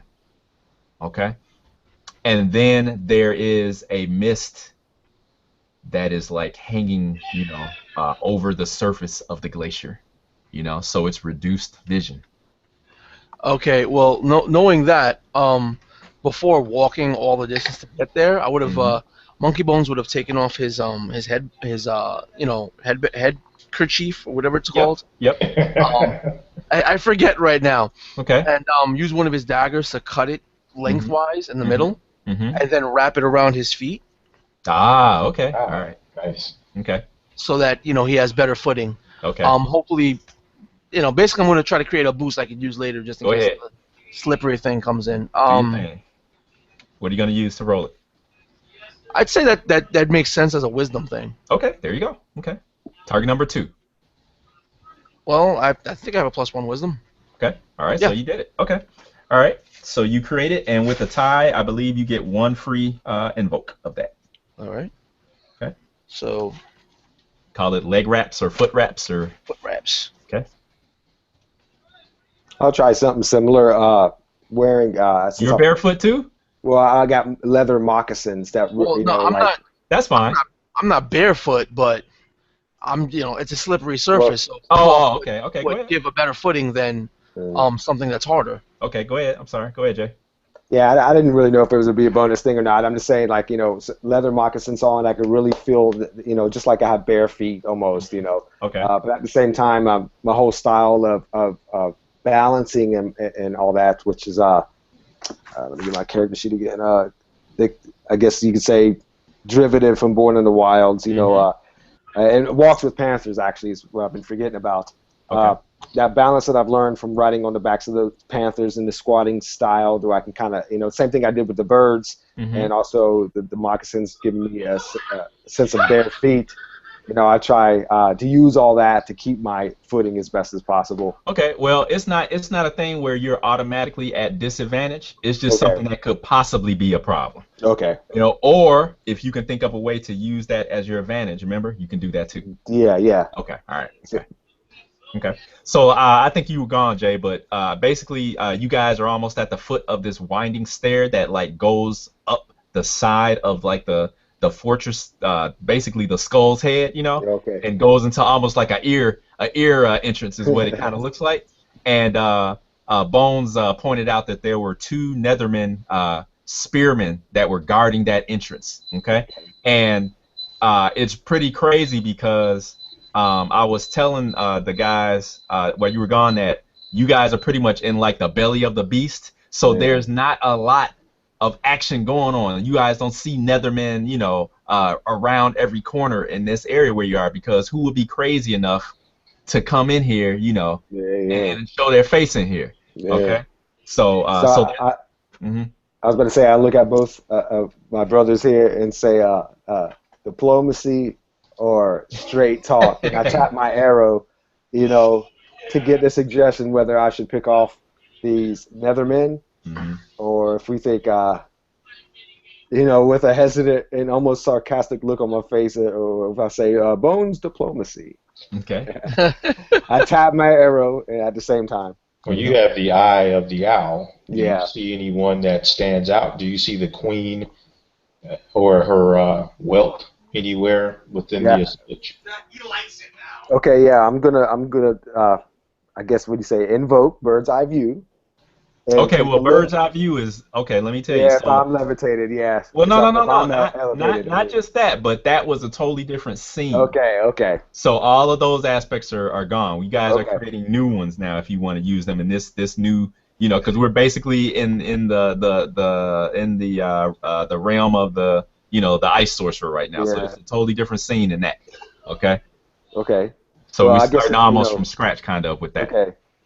Well, yeah, I just take a good intent. I mean, outside of mechanics, I just take a good hard stare That's fine. at, Yeah. to see what else I could see besides what you had just already described when I first came back. Well, to answer Dog's question or query, no, you don't Okay, see yeah, you yeah, don't see any of them. You wouldn't expect them to yeah, be yeah, hanging around outside here. They have to be in yeah. that in That's what that. I assumed. We all assumed that already. Yeah, yeah. Yeah. That's why I'm kind of going ahead to the suggesting the pick off. Like, hmm should I Well, just, nobody said anything yet, did they? Did yeah, they yeah. respond? Well, I did say something. I said, "Do Oh, you see the bosses or anybody there before?" what does that mean? That means, do you see anybody that looks Yes, like they're important? And if not, then you can start picking people off. yeah. I mean, Oh, okay. the reason So I'm that's sure what I that meant. I'm sure Yeah. that y'all understand so far, being my friend, everything we went through so far, that hmm I'm trying to just, uh, reclaim my mental stability by, dealing with the murders that I've caused. So I'm definitely looking for y'all as assistants to me to call out certain things like this. Like I myself was real hesitated to let go of this arrow into these Oh, mother. okay, okay, all So, right. it's like I'm looking for like leadership in my party at the moment. Okay, so here's But what we're gonna do then. Here's what we're gonna do. I'm gonna give you a fate point, and you can either take it and follow my lead basically, or you can say, nah, I wanna still continue on with what my initial thought was. And if you want to continue on and ignore my fate point, you have to actually pay me one. Okay, so you see how that okay, works? okay. Okay, so I'm a, Let me I'm a, hold I'm on. a, go ahead, I'm Jay. confused on how that's tied to the action though here. Okay, well, let me tell you. Okay, All right. so as you kind of heft your bow, I will basically say I'm gonna compel uh, Uh-huh. Zaren's killed men for capturing animals, Yeah. and I'm gonna say that you actually lower your bow and you decide that you don't think that taking their lives in this situation is the right way to go. So do you take the fate point, or do you say, nah, I think I want to take these dudes out. I don't want to mess around. Your By choice. okay, a hindsight point of view before I make that choice. Did I notice any type of would there be a reason why I wouldn't question taking the neither man? Did I what like do I in their village did I notice anything about how did they treat animals? Was there animal abuse? Was there pens of animals that you seen uh, scorched or were let's they say, scorched I laying get it? you. I got you. Is there hung up cows and Well, slaughtered yeah, animals? let's say that you actually saw where there was evidence of there was evidence. You know how like the American Indians, they would sometimes have the hides of animals kind of spread out Yeah, because they're either treating the hides for clothing or maybe cutting the meat up for yeah. strips and stuff like that. You guys saw evidence of that as you guys were flying over the glacier, okay? And you also saw, just to throw this in at you, Yeah, yeah. I might need more. you also saw that there was evidence that they actually had uh, some type of wolf creatures as Mm. guard, as pets, as domesticated. Yeah, that probably took me off more than the actual furs. I understand the Okay. furs, hmm especially a tribalistic culture like this or a Yep. Yep. sub culture. Yep. But the capturing and training of wolves seemed definitely unnatural. That just There you go. that just blows me away. Like So, I'm not down with that. So that definitely will feed that arrow to let go. okay, so you gonna pay me off with a fate point, or you gonna Yeah, take it and hesitate? I go ahead and pay you off. Okay. You got it. I think we had. Okay. What did we have? Three at the beginning. Yeah. Uh-huh. Okay. Yep. Okay. All right. Okay. So now what's your move then? All eyes are upon Zaren. What's he gonna do? What are you gonna do? Yeah, I mean, this with it almost looks easy to everybody. We're standing in the calm, there's no threat on us. So almost too fast for anybody to see that I just pulled this arrow, loaded it in, and hmm let it go. Okay. And all y'all can feel is y'all just hear this, and turn out means like and probably put your heads down and shake. Zaren, let it go. I mean, Zaren, let him go. I'm sorry, Zaren, let it go. Okay. And I look back, kind of like, yeah, I did, didn't I? Okay. You know. All right. Yes, you did. All right. So go on and get your 4 fate dice. Make your roll and add your dex to it. And make sure you don't miss because Okay. All right. So what's your That's roll? a 4, but I guess that one subtracts that. The minus subtracts the plus right there, The right? plus and the minus cancel out. Yep. And the Okay, blanks so mean nothing. I got the 3 for Your dex, Okay. and with Owl Eye, that's +2. Okay. There you go. You got it. Yep. There you Okay. go. Okay. So that's a So 5. that's one down, right? So you see, yep. So you take him out. You see the arrow goes through the one Netherman's neck, and his eyes grow wide, and he actually falls off the edge of the stairs down silently onto the glacier. The other Netherman jumps and looks and sees you guys down at the base of the stairs. So what do you guys do? Real quick, just to throw in, I should have done it. It's like when I let that arrow go, I howled like a wolf. Oh, did you? Okay. There you go. I give you a fate point. To feel that spirit of that wolf. I give you a fate point then. Okay. That wolf. That was more the reason for the attack than anything else. So. Okay. Okay. That's in his nature. That makes sense.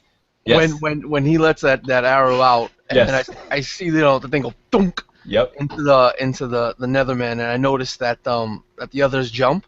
Mm-hmm. I want to throw a dagger, but All right. So how far did I say he was away? He's pretty far. I think he's too far for a dagger. Yes. Ooh, I didn't want to actually attack him. Well, I mean, what I wanted to do was to add to the fear factor of it. Well, stuff happens, man. What do you want to tell you? You know he's out of range for a dagger throw. All right. He's out of range for a dagger throw. So I can't run up. No, that's not how fate works. Okay. Well, you can run up. I say capture. I point and say capture real fast. Okay. Capture. You won't reach him this turn. You won't reach him, but you will in the next action. You're navigating these slick stairs running up, so. All right, so I'll actually, you know what? Here, we'll do this. No, we'll do this. I will make you make an athletics overcome roll. Okay, I'll give you a target number, and if you beat the number, you'll get there. So athletics is strength, right? I'm sorry, for a run, yeah.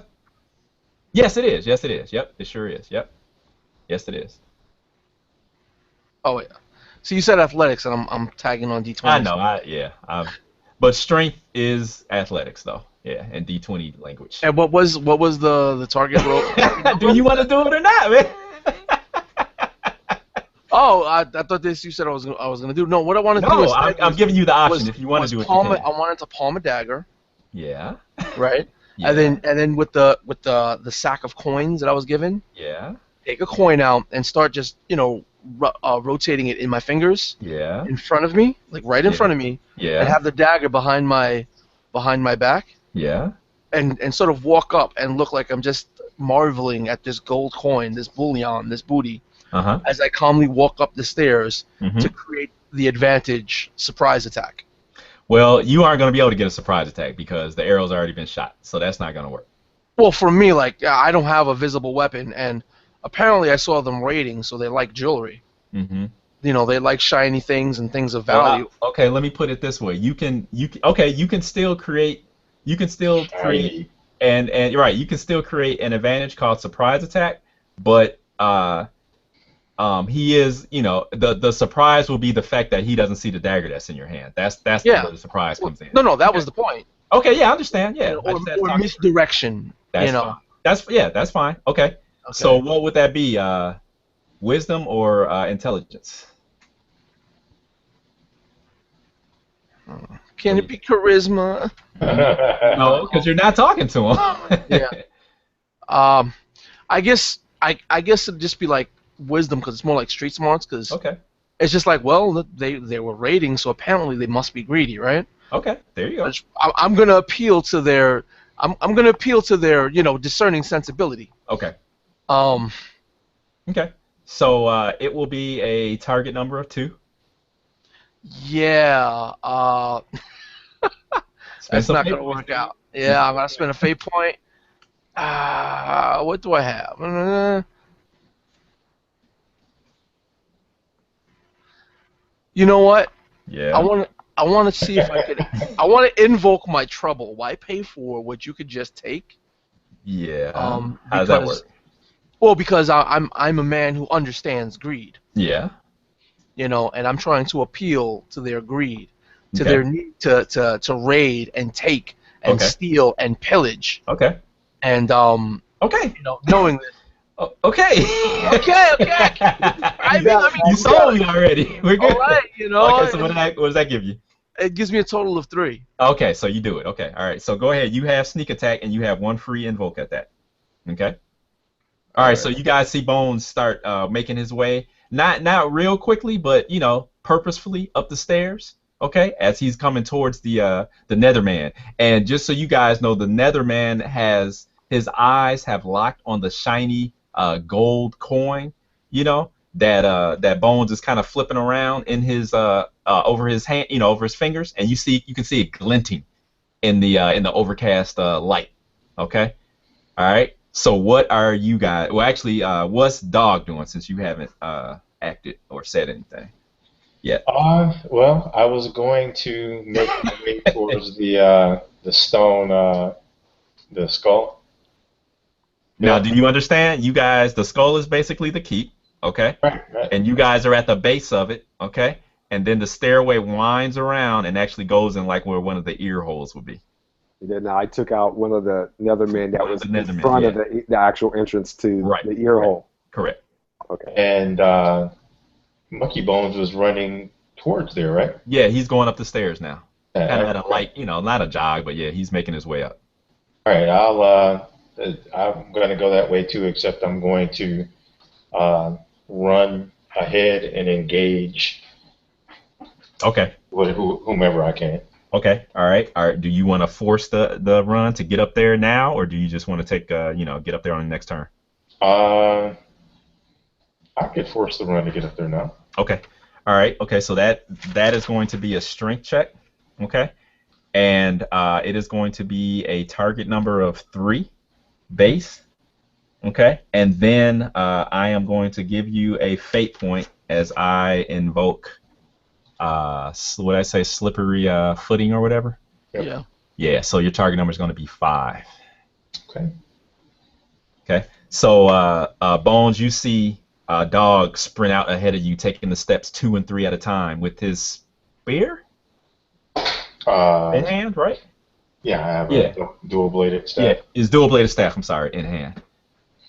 All right, I got a 5. You said Okay. strength, right? Yes. Okay. Okay. So you tied.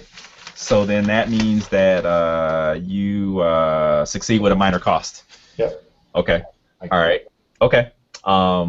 Is there anything you have in mind for the minor cost, or you want me to roll You with got it? it. You can. Okay. All right. I got it. I got you. Okay. All right. Okay. So you see him run up there, and he actually engages. When the Netherman sees him, the Netherman's eyes grow wide. Okay. And you see he barks out a word, in their crude language that none of you understand. Okay. And then he rushes forward, and you see they engage with their weapons at hand. Okay. So you guys, we can actually start initiative. Okay. And as usual, either Bones or Dog can go first. You guys have the same stat. Well, they already engaged Dog, so I'll let Dog go first. Okay, there you go then. So let it be. It makes more So, sense. so I where's the other Nethermen coming from? You don't see any other Nethermen coming from Okay, anywhere yet. okay. Because when you said Not yet. they're ready to engage, you said Well, the there. one up So there, and okay, Dog. okay, cool. so it's Making only sure. one. For now. Making Yes. sure. All right. Yeah. I'll step into his chest and plant my spear deeply there. Okay. With a 3-7. Oh wow. Okay. All right. Uh. And I'll pirouette about, swing. Okay, all right. You see him, man. You basically gut him. Okay. I'll leap off of his body before it hits the ground. Okay. You see he falls. Continue my They're ascent. not. They have on like ragged, kind of like tattered leathers of sort, or furs. They're not wearing any civilized, semblance of armor that you guys would notice. Basically, they're bare chested and barefoot in this on the glacier, which is amazing itself. And you see he goes down, and a pool of blood, begins to form underneath his body, and you guys can see like steam, kind of coming above it. Okay. And as Dog kind of turns, as he said, not my words, he pirouettes and turns and gives you guys, I guess, the look. Dog, you hear a low rumbling growl from behind you. Okay. And as you turn to look, you see a shaggy-looking hound of some sort, wolfhound, but of course it has like a before time, a prehistoric appearance to it, as you see that the fangs are kind of like exaggerated, as it snarls, and you see its spittle kind of like just hits the floor in front of you, okay, and you can see its hackles on its back just kind of like stand up. Is it aggressive? Yeah, it's aggressive. It's coming towards you. Coming towards me is not the same thing. Yeah, all right, it leaps to attack. Okay, there you go. Okay, sorry. So I take it I'm Pretty still much. I'm behind all this because I let my arrow loose where we were first standing, and both Bones and Dog have ran up to engage into. So when is your action, Jay? Yeah, you can either run up I'm- there, I'm or just you making can. sure where my position is at now. Like You the still dire at the wolf base of the stairs. be in front of me while like the dire wolf's in between me and the rest of the No, party. the dire wolf is all the way at the top. Dire wolf. With well, it might as well be dire. It's big. Sorry. I The didn't see the, it. the wolf is up there at the top of the stairs, okay, with Dog.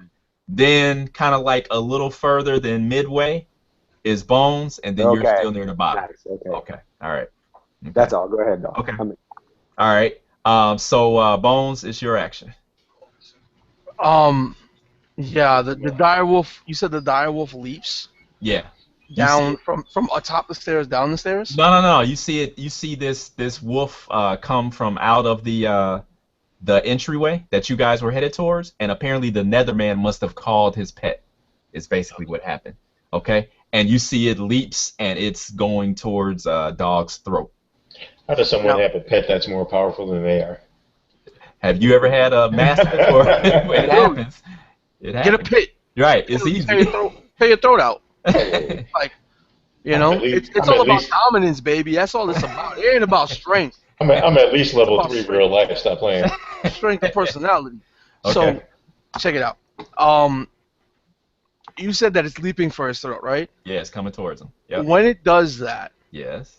all right. Basically, I want to time when it's like on its least feet Mm-hmm. and shove it off the steps. Okay. And All just right. let it fall to wherever Okay. it's gonna go. Strength roll. Okay, strength versus strength. Don't mess it up. Fuck-a-da-ga-da. Okay.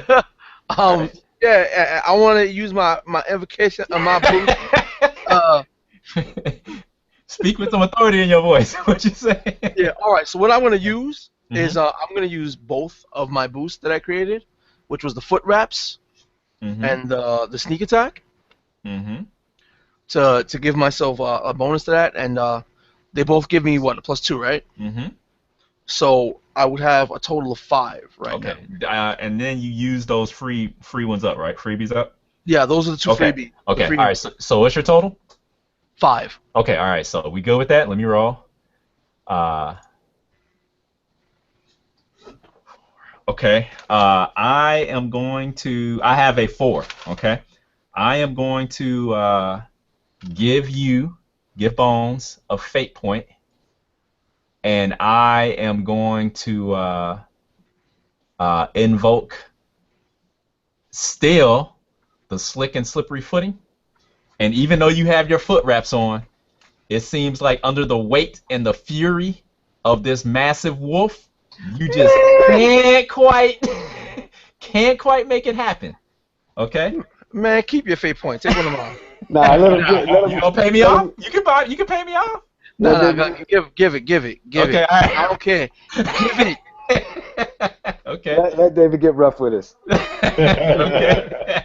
All right. Okay. So you guys see Bones comes out. Dog sees Bones come out of the corner of his eye and just like gets up underneath the wolf to try to like leverage it over the side. And you see at the last minute his left foot just like slips and he goes down.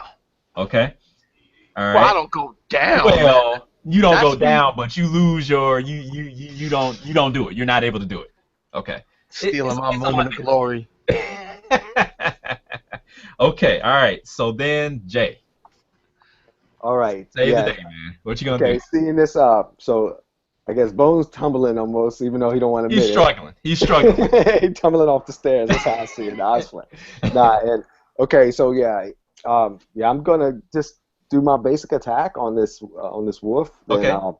pretty much identical to what I just did. This time though, you hear me. I look up and call my mother's name.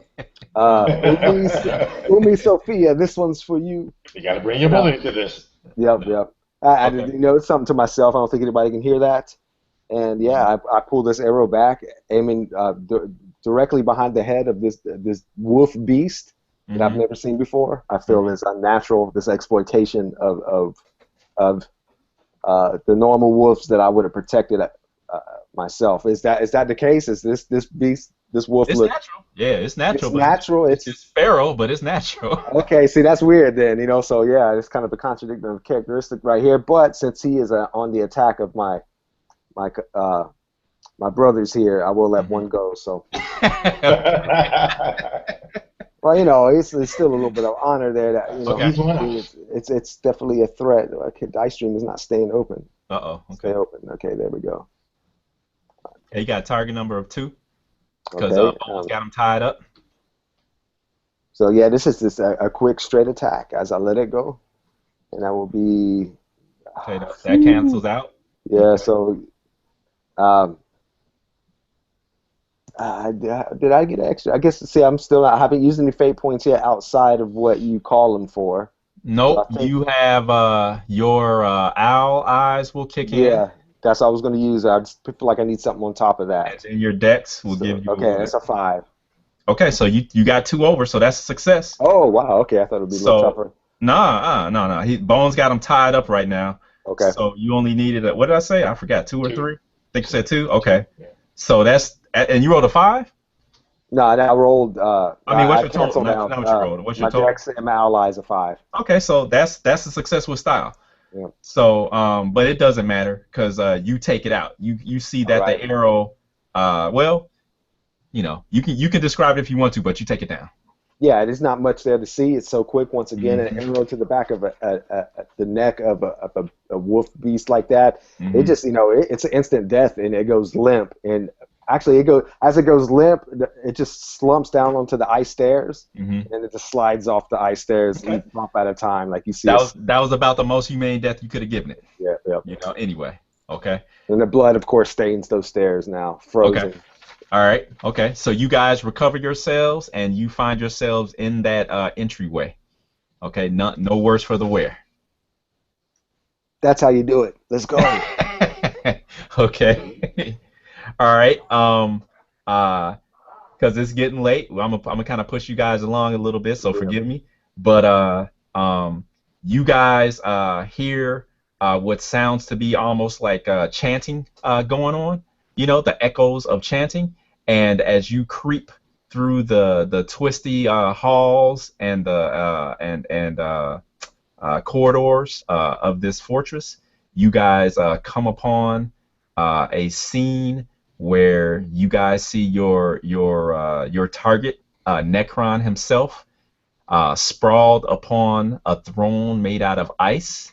Okay, and before him, you see is what can only be King Jarol's daughter herself. Egra. Yeah, prostrate in front of Nekron. and she seems to be pleading and imploring with him uh, to make peace between their two people, himself and her father, for the sake of all those to the south. And Nekron looks very bored at this. You know, he looks like he'd rather be doing almost anything else but sitting here listening to this whining girl who's wasting his time. You know, You die, he dies, we all right, die. right. And you see that just to describe him real quick, he's a very thin-looking individual, all very pale of skin, and his hair is a shocking white that just falls to his shoulders. Um, as he kind of looks over at Tigra, you see that his eyes are also like a almost icy blue themselves. Okay. He slowly stands up as she finishes her speech to him, you know, looking up at him, and he kind of walks around, kind of orbits her, you know, walks around, and then with a savage hand, you see he basically backhands her across the face. Oh She kind wow. of falls back, you know, and he looms over her, stands over her, and he says, "Your father, your people, and the lands between my fortress and his are all as good as dead." He says, "I have no desire for peace. I spit on peace, and I spit on you." And you see he does. And she, you know, but she looks incensed and angered by this, you know. Yeah. And she rises up, and the only thing that stops her are, you guys see the actual chains that run from her hands to the floor. Mm. Okay? And he laughs, you know, as she does that, but he dances back though. He doesn't stand close enough for her to get him, you know. And he waves his hand, and you guys see two Nethermen come out of the shadows. Okay? And you see they unchain her, and they begin to take her away. Now yell out. Your Oh, yoke of tyranny ends here, Necron. okay. All right. You guys are like kind of almost like I don't know what to call it other than almost like a balcony almost of sorts, you know. If you guys can picture kind of being like maybe in a what would you call it? Like a almost like a not a dining area or whatever, but basically you guys are on kind of like a balcony, and then stairs go on either side to the left and the right, and they wind down, you know, to the floor below Yeah. you, which is where his throne is. Kind of Okay. like a stage with two stairs on the side. Yeah, kind of like Okay. that. Yeah, kind of like that.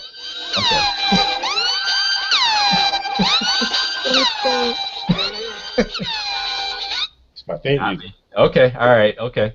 So then you guys hear dog yell out.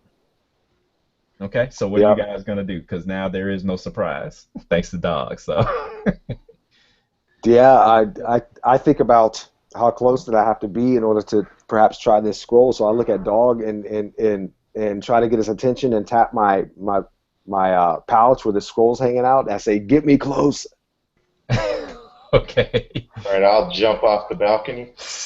Yeah. Like swing. Are Swing on what? there no rafters or chandeliers or anything like Not that? in the ice, not in a natural ice fortress of ice. No, I can't give All you right, that one, well, bro. I'll jump off the balcony and use the ice and slide over into Necron's general physical area and Okay. brandish my spear Okay. as I twirl it about. Okay. I'll say, your villainy ends here. Okay.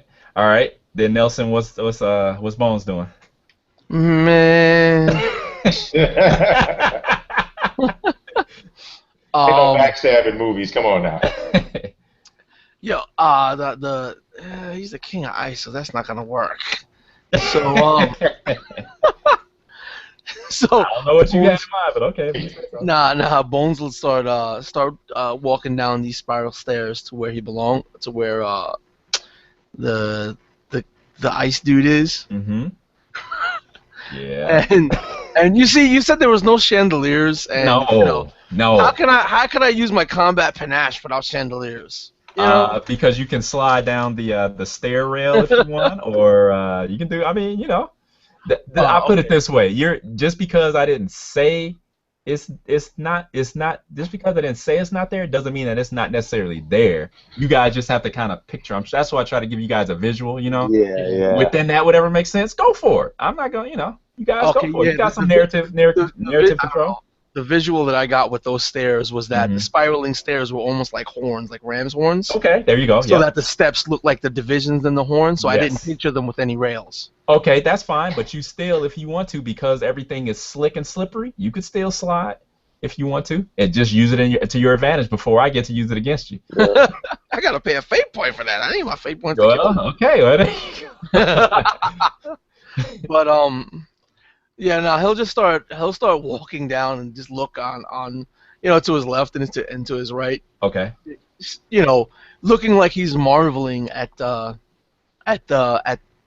what this whole place is. Uh-huh. And again, still twirling the gold coin in his fingers, Ah, okay. in front of him. Uh-huh. And while I'm walking down to get closer, Mhm. I want to create myself There you go. a boost There you that go. is not a real threat.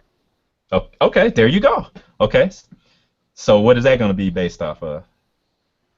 I want to base it off of charisma. There you go. Okay, I can As I'm dig like that. I'm like doing oohs and ahs as I'm looking at the fortress. Okay, now this is gonna be the trick though. Okay, because his name is Nekron for a reason, because he ain't no fool. I'm gonna make that target number be equal to his wisdom. Well, he may be a fool. No, he's not a fool, which is gonna be 2. So that's your target number. Oh, I got that. Okay. Yeah, 5. Oh wow. Okay. All right. So you got 2 free invokes of not a real. What'd you say? Not a real threat. Not really a threat. Okay. Yep. Okay. All right, Jay. Yeah. How is unless this is all, I'm still trying to get used to the fate thing. How is the Necron looking so far? Is he noticing what's going on? Oh yeah, because Dog yelled out and challenged him. Okay. So he sees this younger cat leap off or slide down the stairs with his double-bladed staff at the ready. Okay. And Necron, you see he stands, just to give you a little narrative. He jumps up and he yells at his 2 burly nethermen that were dragging the princess away. Mhm. And he actually reaches down to the side of the throne and pulls out a wicked-looking sword that's there. That's what he does. Since I got Dog paid me no mind, and I stand there. No, I did. I went to go distract him so that he can move on. I guess I did request to help me get down there. It said, "You get me to him, and I'll read this." Okay. Because I didn't think I could brave the melee closeness. Well, But he is in range. He is in range of your bow. Yeah, what I'm trying to say is, since you see Zaren standing there with a blank look in his face, going, "Dog, damn it!" And Okay. so I immediately see the hand reaching for the sword. Mhm. So I'm pulling my bow out Mhm. to shoot Necron's hand to Ooh. perhaps keep him disarmed long enough for me to get there to read that scroll. Okay, I got you. Okay. So this would be Okay. this is All supposed right, to be hold on, wait a minute, because you didn't give me a chance. You d't give me a chance to tell you what your target number is. Okay. So we're just gonna say that I'm just gonna base it off of his strength, since you're basically trying to knock it out of his grasp. So your target number is just a fair, just a 2. Actually, it's just a 1 to do that. Okay, so your target number is 1. All right. Well, yeah. So just based off my dex, I should be able to land that one. Okay, so what's your total? 3. Okay, so that's just 2 over. Okay, so that's a regular success. Okay. Okay. All right, so you as he's reaching down for the sword, he barely gets his finger on the hilt, and the arrow just zips out of nowhere and bam, knocks it away, and it skitters and slides across the floor. Okay, and his neck snaps, and he looks at you, and you see his icy eyes just like burn into yours, and it's like, yeah, it's on. Yeah. I feel Okay. that essence. I feel that wash of energy wash over me, and I'm Okay. prepared for some type of I'm sure of magic retaliation. Okay, you I have see. fear of the unknown right now. You see one of the Nethermen, he pushes Tigra into the arms of the second one, okay? and he pulls out like a hand axe. Okay, and since Dog is pretty much the first one coming down, he rushes towards you and goes to the attack. So he's attacking you, Dog. The Netherman is attacking Yes. Dog? Yeah. And I'm going to invoke. I'm going to give you a fate point, Dog, and I'm going to invoke strength of strength of the wild, and he's going to basically just try to cleave you in the skull down to your knees with this axe. Ooh. Okay. So he has a 6 total. Okay, I will raise my staff in hopes of parrying him away. Ew. Yeah, parry up. Okay, that's going to cause me to re-roll. Okay, what aspect are you using? Trained by the legendary Dark Wolf. Okay. That's the best aspect ever created ever. And there's that, which is a 3. And I've already tagged that, so I can't do anything with that. But what did he get? 6 coming at you. Yeah, I'm not going to be able to defeat that, although I will tag the... is it still unstable? Yeah.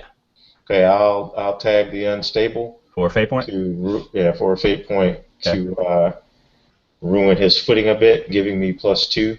Okay. So that's going to be a 5. So okay. I'll get hit, but I hopefully won't get taken out. Okay. So he beats you by 1, right? And then his axe will do a point. So that's 2 shifts of damage coming at you. I will use my number 2 stress box. Okay. All right. Okay. So you guys see that the Netherman, he yells out a guttural yell, and you can see the corded muscle in his arm come down, tighten up as he just like he was aiming for Dog's forehead, and you see Dog just barely gets his double-bladed staff up and to parry the blow, but he still like falls back with the impact as a rumble, kind of travels through this fortress, and the Netherman kind of like stumbles kind of a little bit at the last minute, and you have the feeling that if that didn't happen, Dog would have been in bad shape. Okay. Dog would have been put down. Okay. All right. Okay. So next round. Oh no, I'm sorry. Jay went because you shot. Yeah, right? I went last. Okay. Okay, so this is the beginning of the next round. Okay. So either Dog or Bones can go. You guys figure out. I wanna go first this round. Go for it. As I'm walking up with my free hand, I want to reach into the sack of gold coins and grab a small handful, and then like throw them out and slide the coins on the floor. Okay. Before the Nethermen. Okay. And just whistle. Okay. As I do so to draw my attention first to me and then to the ting ting ting ting. Okay. Of coins hitting and then sliding on this floor, catching whatever beams of light, usher in, just glinting, almost like little explosions of golden light. Okay. On this beautiful, blue and white floor, these gold and yellow explosions, sparking off. And I want to invoke my stunt. It's not magic. I'm just that good. For the cost of 1 fate point, I may defeat a number of unnamed NPCs equal to my charisma. So I want to pay a fate point to defeat the Nethermen, appealing to their greed and their greedy nature. Okay, so that means so here we go. All right, so go ahead, spend the fate point. All right, so you guys see that Bones like just throws this handful of glittering coins on the floor, and amazingly enough, the Nethermen are attracted to it, and they actually run over, picking up the coins and jet. Nice. They are obviously mercenaries at heart. Bones came through. So yeah, they do it, and they run, and you see a look of disdain and disbelief on Nekron's face as his 2 guardsmen just basically leave him there. And as they leave, the basically she's a princess basically. Yeah. As they left, so she's like in the distance over Yeah. there, Mhm. still with the one coin in my right hand, flipping it through my fingers. I throw her a glance and just go. And that's it. Okay. Right. Okay. This guy. Well done. Okay. I might take that up with you later. Right. Okay. All right. So, Dog is up next. All right. Where's the boss? By the throne. Massaging his hand. Okay, so I still have glaring at, huh? I still have Mini Hulk on me, right? No, they're gone. He got taken out as well. Yeah. I didn't know if he was a nameless or Yeah, what. he's nameless. Yeah, he's nameless. All right, so what I am going to do is I am going to what am I going to do? I am going to hurl my double-bladed staff at Nekron in order to create the advantage of distracted. Okay. So I'm going to have it go to the side of his head. That's fine. And have him kind of. Okay. Like I said before, you have a +2 target number to do that. Oh wow. Yeah, wow, I was right. That's a 7. Okay, so two free invokes, but you probably need to. I don't know how you would really use those, but you got 2 free invokes on them. So yeah. How I would use distracted? Well, once you distract them, well, I guess it doesn't. You can distract him in different ways. It's just the fact that he's distracted. We just have to look at it like that. Because you throw the staff at him and he's distracted by that once. It just seems kind of weird to me, but don't worry about it. You got 2 free invokes. You tell me what happens. I don't have to worry about it. Okay, That's the beauty of it. Okay, so I hurl my double-bladed staff, and it strikes the wall next to him. Okay. And he's sort of surprised at the ferocity at which I hurled the weapon. And since it's a ironwood master-crafted item made by Darkwolf, yeah, it has a symbol on it, so he recognizes that as such as well. So okay, there you go. He's kind of okay. What is this? What's about? Okay. This is this. All right. So I'll look at Zaren and say, now. Yeah. Okay. Okay, I'm gonna try to see if I understand Fate a little bit with this one. Okay. And I'm gonna see if I can create an advantage here. Okay. Well, wait. All right. Okay. No. Go ahead. Okay. Called it can't be in 2 places at once. That's the best I can do right now. What are you trying to do? What that would mean is that since the sword has been knocked out of Nekron's hand, plus the staff has been thrown against the wall, I visual to the opposite side of his sword, and so he's distracted by 2 things. Should he grab his sword, or should he see what happened right next to him? So like he can't look at 2 places once, which I notice is that what the advantage I get in that is that I can see where his peripheral is not, to where I can get up close to him and open this scroll. Okay, well, yes, you can do that, but the thing is that since all you're trying to do is basically to get close to him, you don't really need to create an advantage to do that per se. Just move and open the scroll, exactly. and then you can tag the invokes. Like he's distracted, you could tag that. Right. And he may be disarmed. Does that make sense? Yeah, I just somehow was trying to tie in both. You could do more. You could do more, but I don't it felt know if like it's one necessary. action. It just felt like one action. I was just kind of backing up what Dog already set up for me, and to get that insurance that it would work.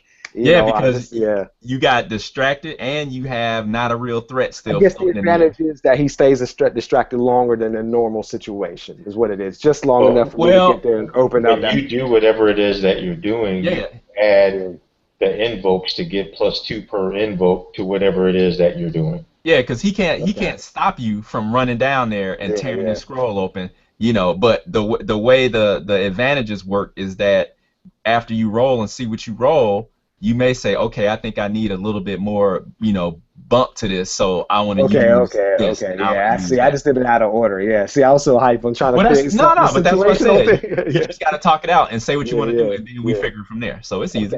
Okay. Yeah. All right. So what do you do then? I guess I'm going to run up and try to read the scroll after realizing that Nekron's distracted. Okay. So how does that look when you do that then? Yeah, You tell I me. bolt, man. I bolt. I mean, I was already. He was locked eyes with me. He got distracted by the sphere going into the wall. I Mm-hmm. jumped down off this balcony. I'm limber and nimble. I'm Mm-hmm. small, so I jumped straight down. And I guess with the momentum of it, I actually slide across the floor. Oh man. And, Okay. Where you did know, Zaren learn how to read? yeah, Okay. yeah. I'm sure there's some cracks and small, things that can Okay. All stop me. right. But I'm Make it trying to. make a dex roll. Okay, so that would be what? You're gonna need a target number of 2, and then I am going to invoke the So because if my you dex get is if my hold on dex hold is on already hold on. So okay, it's okay, gonna be a base target number of 2. Then I'm gonna give you a fate point, and I'm gonna bump it up by using the slick and slippery footing. So okay. now it's gonna be a target number of 4. All And right. then you said that it's fissures and cracks and stuff on the floor and Yeah, yeah, everything yeah. too. So I'm gonna give you another fate point, Let's see, I and done I'm gonna dogged bump it up myself. to 6. Oh, All right. That means I got to get a We 3 are out meta in. What are you somehow. talking about? This is Yeah, all yeah, I'm yeah. saying. That's how you play. Okay. Okay. I can't hear you. I can't hear you. Muted, You Nelson. meet? Oh, Nelson.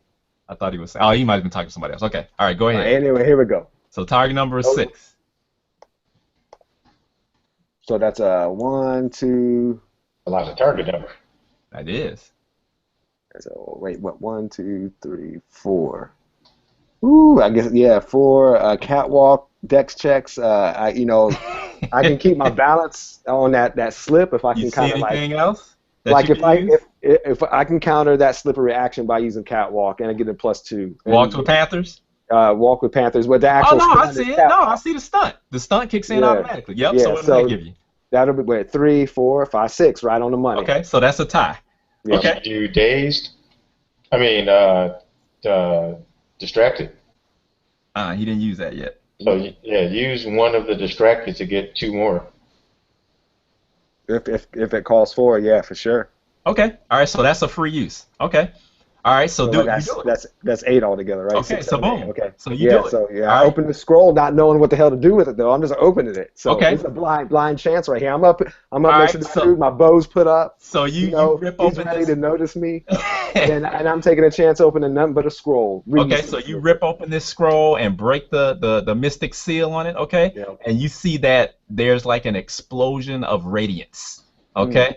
And like a whoosh, as if like a vacuum were being exposed to this realm. Okay. Okay.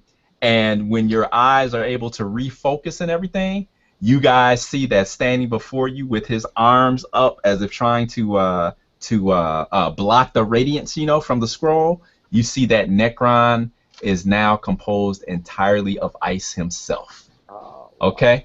And then with a thunderous crash, you feel that the fortress itself begins to crumble around you and collapse. Okay? shit. So massive blocks of ice begin to fall from the up above, from the canopy of ice above, and just crash. You see one of them, like the size of a horse, just like smashes his throne of ice and crushes him and the throne beneath it. Ooh. You could feel the glacier, the floor underneath you, begin to like shift and buckle and everything. All right, so this is gonna be the last thing we do, guys. So you guys basically have to get out of here. Yeah. Okay. So what we're gonna do then is what we're gonna do is Okay, go ahead, Carlton. Hey, we all some dex mugs, so we all got some high Right, right, right, dexterity, right, so right. hopefully it works for us. So what we're gonna do is you guys are going to it's gonna be a total of 5 actions. Okay. You guys are gonna decide who gets to roll. Okay, because one person is gonna roll for the group. Okay. All right. So what you're going to need to do then is you guys are going to need to basically what's going to happen is you guys are going to have to make dex checks, okay, versus my basically the action of the collapse of the fortress around you, okay. And basically what's going to happen is whoever the way it happens is that basically you guys are going to be making a number of successes, and basically whoever gets the number of successes first wins. So if I get all of my successes first, Yeah. then it collapses over your heads. If you guys do it first, then you get out. Okay? And then the other thing is that if you guys can think of any kind of advantages, or if you guys can actually make up any advantages that you can think of while you guys are ducking and dodging and get it out of here to help your roll, you can. Okay? But the catch is, it's a good thing for you to attempt to make those advantages, but if you try to make it and you fail, it counts against you. So you're taking a chance by doing it. If you do it, it really helps you out. If you fail at it, then it's really gonna mess you up. So that's your choice. All right. So you guys can go first. So first of all, who's gonna make the roll? I mean, is whoever makes the roll, is it based off of their bonuses as well, or We'll is go it? after the highest. The dex is about 3 Okay. average Yeah. on all you Yeah, guys, yeah, so it yeah. don't matter. So yeah, it My, doesn't my matter. dex is in 3. That's not my highest. But Okay. what I would do before we start running away is go grab the princess. Oh, there you go. I was about to say, okay, a dog, there's your chance. Okay, so that's gonna make your first roll. That's gonna make it a 4 instead of a 2. Okay, because you guys are taking the time to grab her. All right.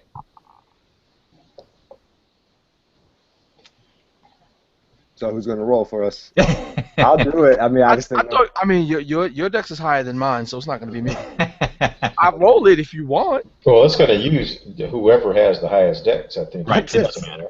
Whoever's Look, got I just it. rolled So it's just the- whoever's, Yeah, just whoever wants to getting roll. lucky. Yeah, Whoever look, wants to look what I just did though. So Okay, well, way to That start means it you off. got man. it out of your system, right? Right, way to start it off. Okay. All right, now let me ask you this. Is there does anybody have any type of aspect that you think would make sense to be able to hurry you guys along or to affect that at all? Honestly. Nah, not me. Okay. yeah, I don't have nothing. I mean, to deal with this ice situation, there's nothing around us it's just ice, and Okay. it's crumbling. It's like, All right. yeah. Okay. Well, Are we unless outside? you want to pay. Well, I mean, I'm the only one with foot wraps, so. We're still inside. We're not outside, are we? No, you guys aren't outside yet. So, hold on here. Let's see. East side overcome action. Da da da da. Okay. Outcome defines average Challenge, right? Yeah. Fail. Your opponent has either crit or boost. I mean, as soon as I get a chance, I'd like to create. All right. an So hold on. I need to roll. Hold on. So. Okay. I'm thinking, All right. So what was the result with the 3 decks with that? it's just 3. If A 1. I mean, yeah, I mean, I rolled. -1. Yeah, I guess I come to -1. Okay. If anything else, Walter's Panthers just to give me that +2 for my own balance, but I don't know how that works for the whole party since this is a group thing, And you guys still have fate points left, right? I got a I fate got- point left, I yeah. got 2 myself. No, I don't have any. I'll let you use it. Yeah, I'll let you use it. So you're gonna add 2 to that. So what does that give you Yep. then? Was that 3, 4, 5, 6, 7? Wow. Okay. Let's see. Okay. All right. Okay. All right. So that's 1 for you then. Is she still on a chain? Nah. She's just got the they're unattached. Okay. Yeah. All right. Okay. All right. So you guys now have her. Okay. And you guys visualize in your heads. You guys are picking your way through the throne room now. Getting towards the. Remember, I was telling you guys basically you went through the winding corridors of this fortress. Okay. So you guys, if you can imagine in your head, you guys are ducking and dodging and climbing over chunks of ice and avoiding the fissures and everything else. Okay. So go ahead and make a roll. And Well, I want to create an advantage. Okay, there you go. Okay, what do you want to do? I want to create an advantage for the group, or an aspect, or whatever. Yes. You got it. As I go and grab the princess, and just apologize that our introductions have to wait. Mm-hmm. As I'm yelling at the other guys, we have the princess with us. We need to get her out of here, Mm-hmm.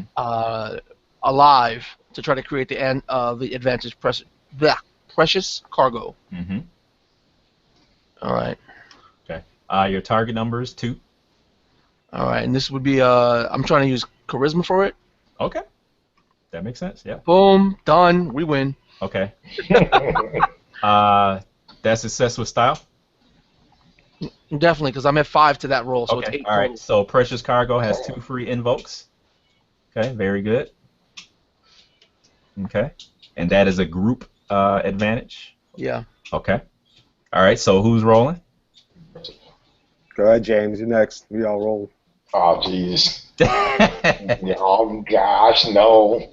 Okay, so we've got, what do we got up? We got One. Precious Cargo. Yeah. One. That's it. Really. That's all. Well, I don't have any fate points. Oh, that's a free invoke. So Yeah. Yeah. okay, so I'll say this way, here. Okay. Follow me and live. All right, that's a 3. Okay. And I'll use the Precious Cargo to spur me on. I'll use one of those to get a 2. So that'll Okay. bring it up to a 5. All right. You beat him. Beat me rather. Okay. So that's 2-0. Okay. So you guys, it appears as though you can see possibly the hint of light up ahead. Okay. Daylight. As you can just see and hear the fortress still collapsing in upon itself. Okay. All right. Any more advantages that are going to be created before you roll? I see the light. I'm going to create an advantage called Fanatic Nethermen. And just to picture it to you guys see the forms of Nethermen rise ahead of you as they pull their weapons and attempt to stop your escape from the fortress. Okay, so let me try to create this advantage. I don't do it. Okay, so I failed. So that means that when I failed that advantage, just failing advantage 4. Okay, so I don't get to roll.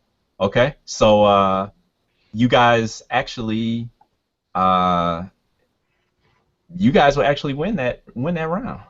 Yeah, because I automatically fail. Yeah, I forfeit my contest roll. I can't exchange.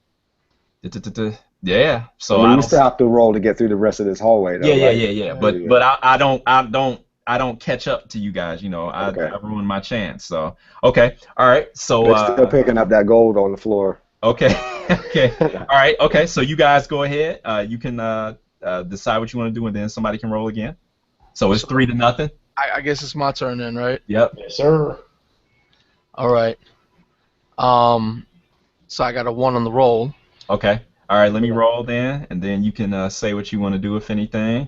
Do I want to try to create an advantage? I will say. I will say that I will call it deadly terrain. I will call it that.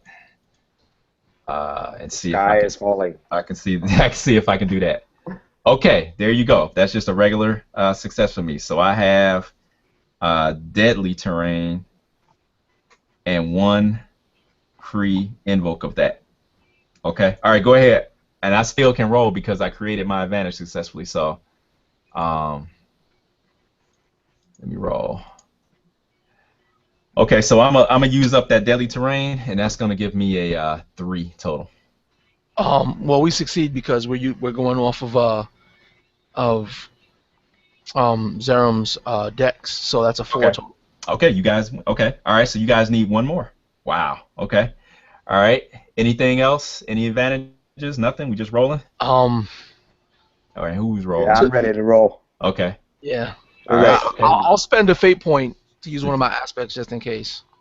Well, okay, if you need to. Okay. All right. So you guys can see actually the main gate or the mouth of the skull. You know, the ice skull ahead of you, and you guys see that the teeth of the skull are starting to splinter loose and fall like stalactites. Yeah, coming down, and just like giant arrowheads just spearing into the ground ahead of you. So go ahead and roll.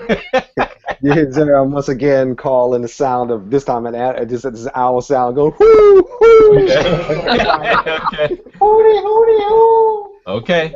That's yeah. Whoo, that's a -1 on my dex, so that's a 2. You still got Plus the We still catwalk. got precious cargo. You still got precious cargo. One left of that. So that's that. Yeah, 1, 2, 3, 4, 5. So That'll I'm do gonna it. throw catwalk up in there as well. Okay. All right. So you guys get through before the mouth pretty much of the skull just collapses and closes, and you guys can almost like hear a groan, like a sigh or something, as just the fortress kind of just collapse in on itself. Wow. Okay. And then the sky opens up, and you guys see the beams of the sun come out. Okay. And then we're gonna end it there. Warming them up. Right on. All right. Okay. So it ran a little long, guys. Sorry about that. That's But, all good, man. Teamwork. Hey, yeah, I think you guys did good. Leading them back to where I stashed our rides out. Right. I'll throw the princess on the bird and hop on the bird and as the rays as the dark storm clouds begin to part and the rays of the sun begin to shine through, begin to shower us with their heavenly glory, I spur on this flying beast through the sky as fast as humanly possible, staying my own fear just so that the princess would grip him tighter. This guy. Well done. Well done. And, of course, Zaren, he took out the evil, the main evil of the empire here. So, he ain't got no regret of this. He ain't got no weight on his shoulders, man. Okay. He's hoping to be like, he's probably got some arrogance now, with his friends, and he's probably gonna go back to King Jarol and be like, yo, where's my position now? Pay me, bitch. And it would probably actually, on the reality tip, he's going to probably try to make a way for a better life for his mom and see if he can get better treated and somehow be known in the kingdom, as people, that should be better treated. Okay. All right. Cool. All right. And Dog will realize that the true villain in all of this has yet to reveal herself. That Nekron was the son, but the true villain is Queen. The queen, That's right. His mother, That's who's right. still out there. That's right. Yeah, waiting for a chance. we might have another one shot one day. That's dealing right. with uncharted areas of this setting. Right. That's right. Okay. All right. Cool. So I hope you guys enjoyed yourselves, and I hope we were entertaining for whoever checks this out. And I hope Jay, you got a good feel. Yeah, I can dig it. There's some things I need to work on still, but I can dig it. Yeah, okay, good. Yeah, so it's definitely something I think it's a system I think you definitely could wrap your head around and get into. Yeah, cool. For sure. Yeah, thanks for having me. Oh yeah, man, no problem. And Nelson, thanks, man. You were marvelous as usual. Marvelous. What does that mean? He knows what it means. Darling, you're marvelous. He knows what it means. I'm just marvelous. Absolutely fantabulous, but more importantly, marvelous. Right. And Jim, thanks again. Appreciate it. Yeah, man. And, I'm gonna stop the broadcast. So thanks again, guys, and let me hit the big red button right now.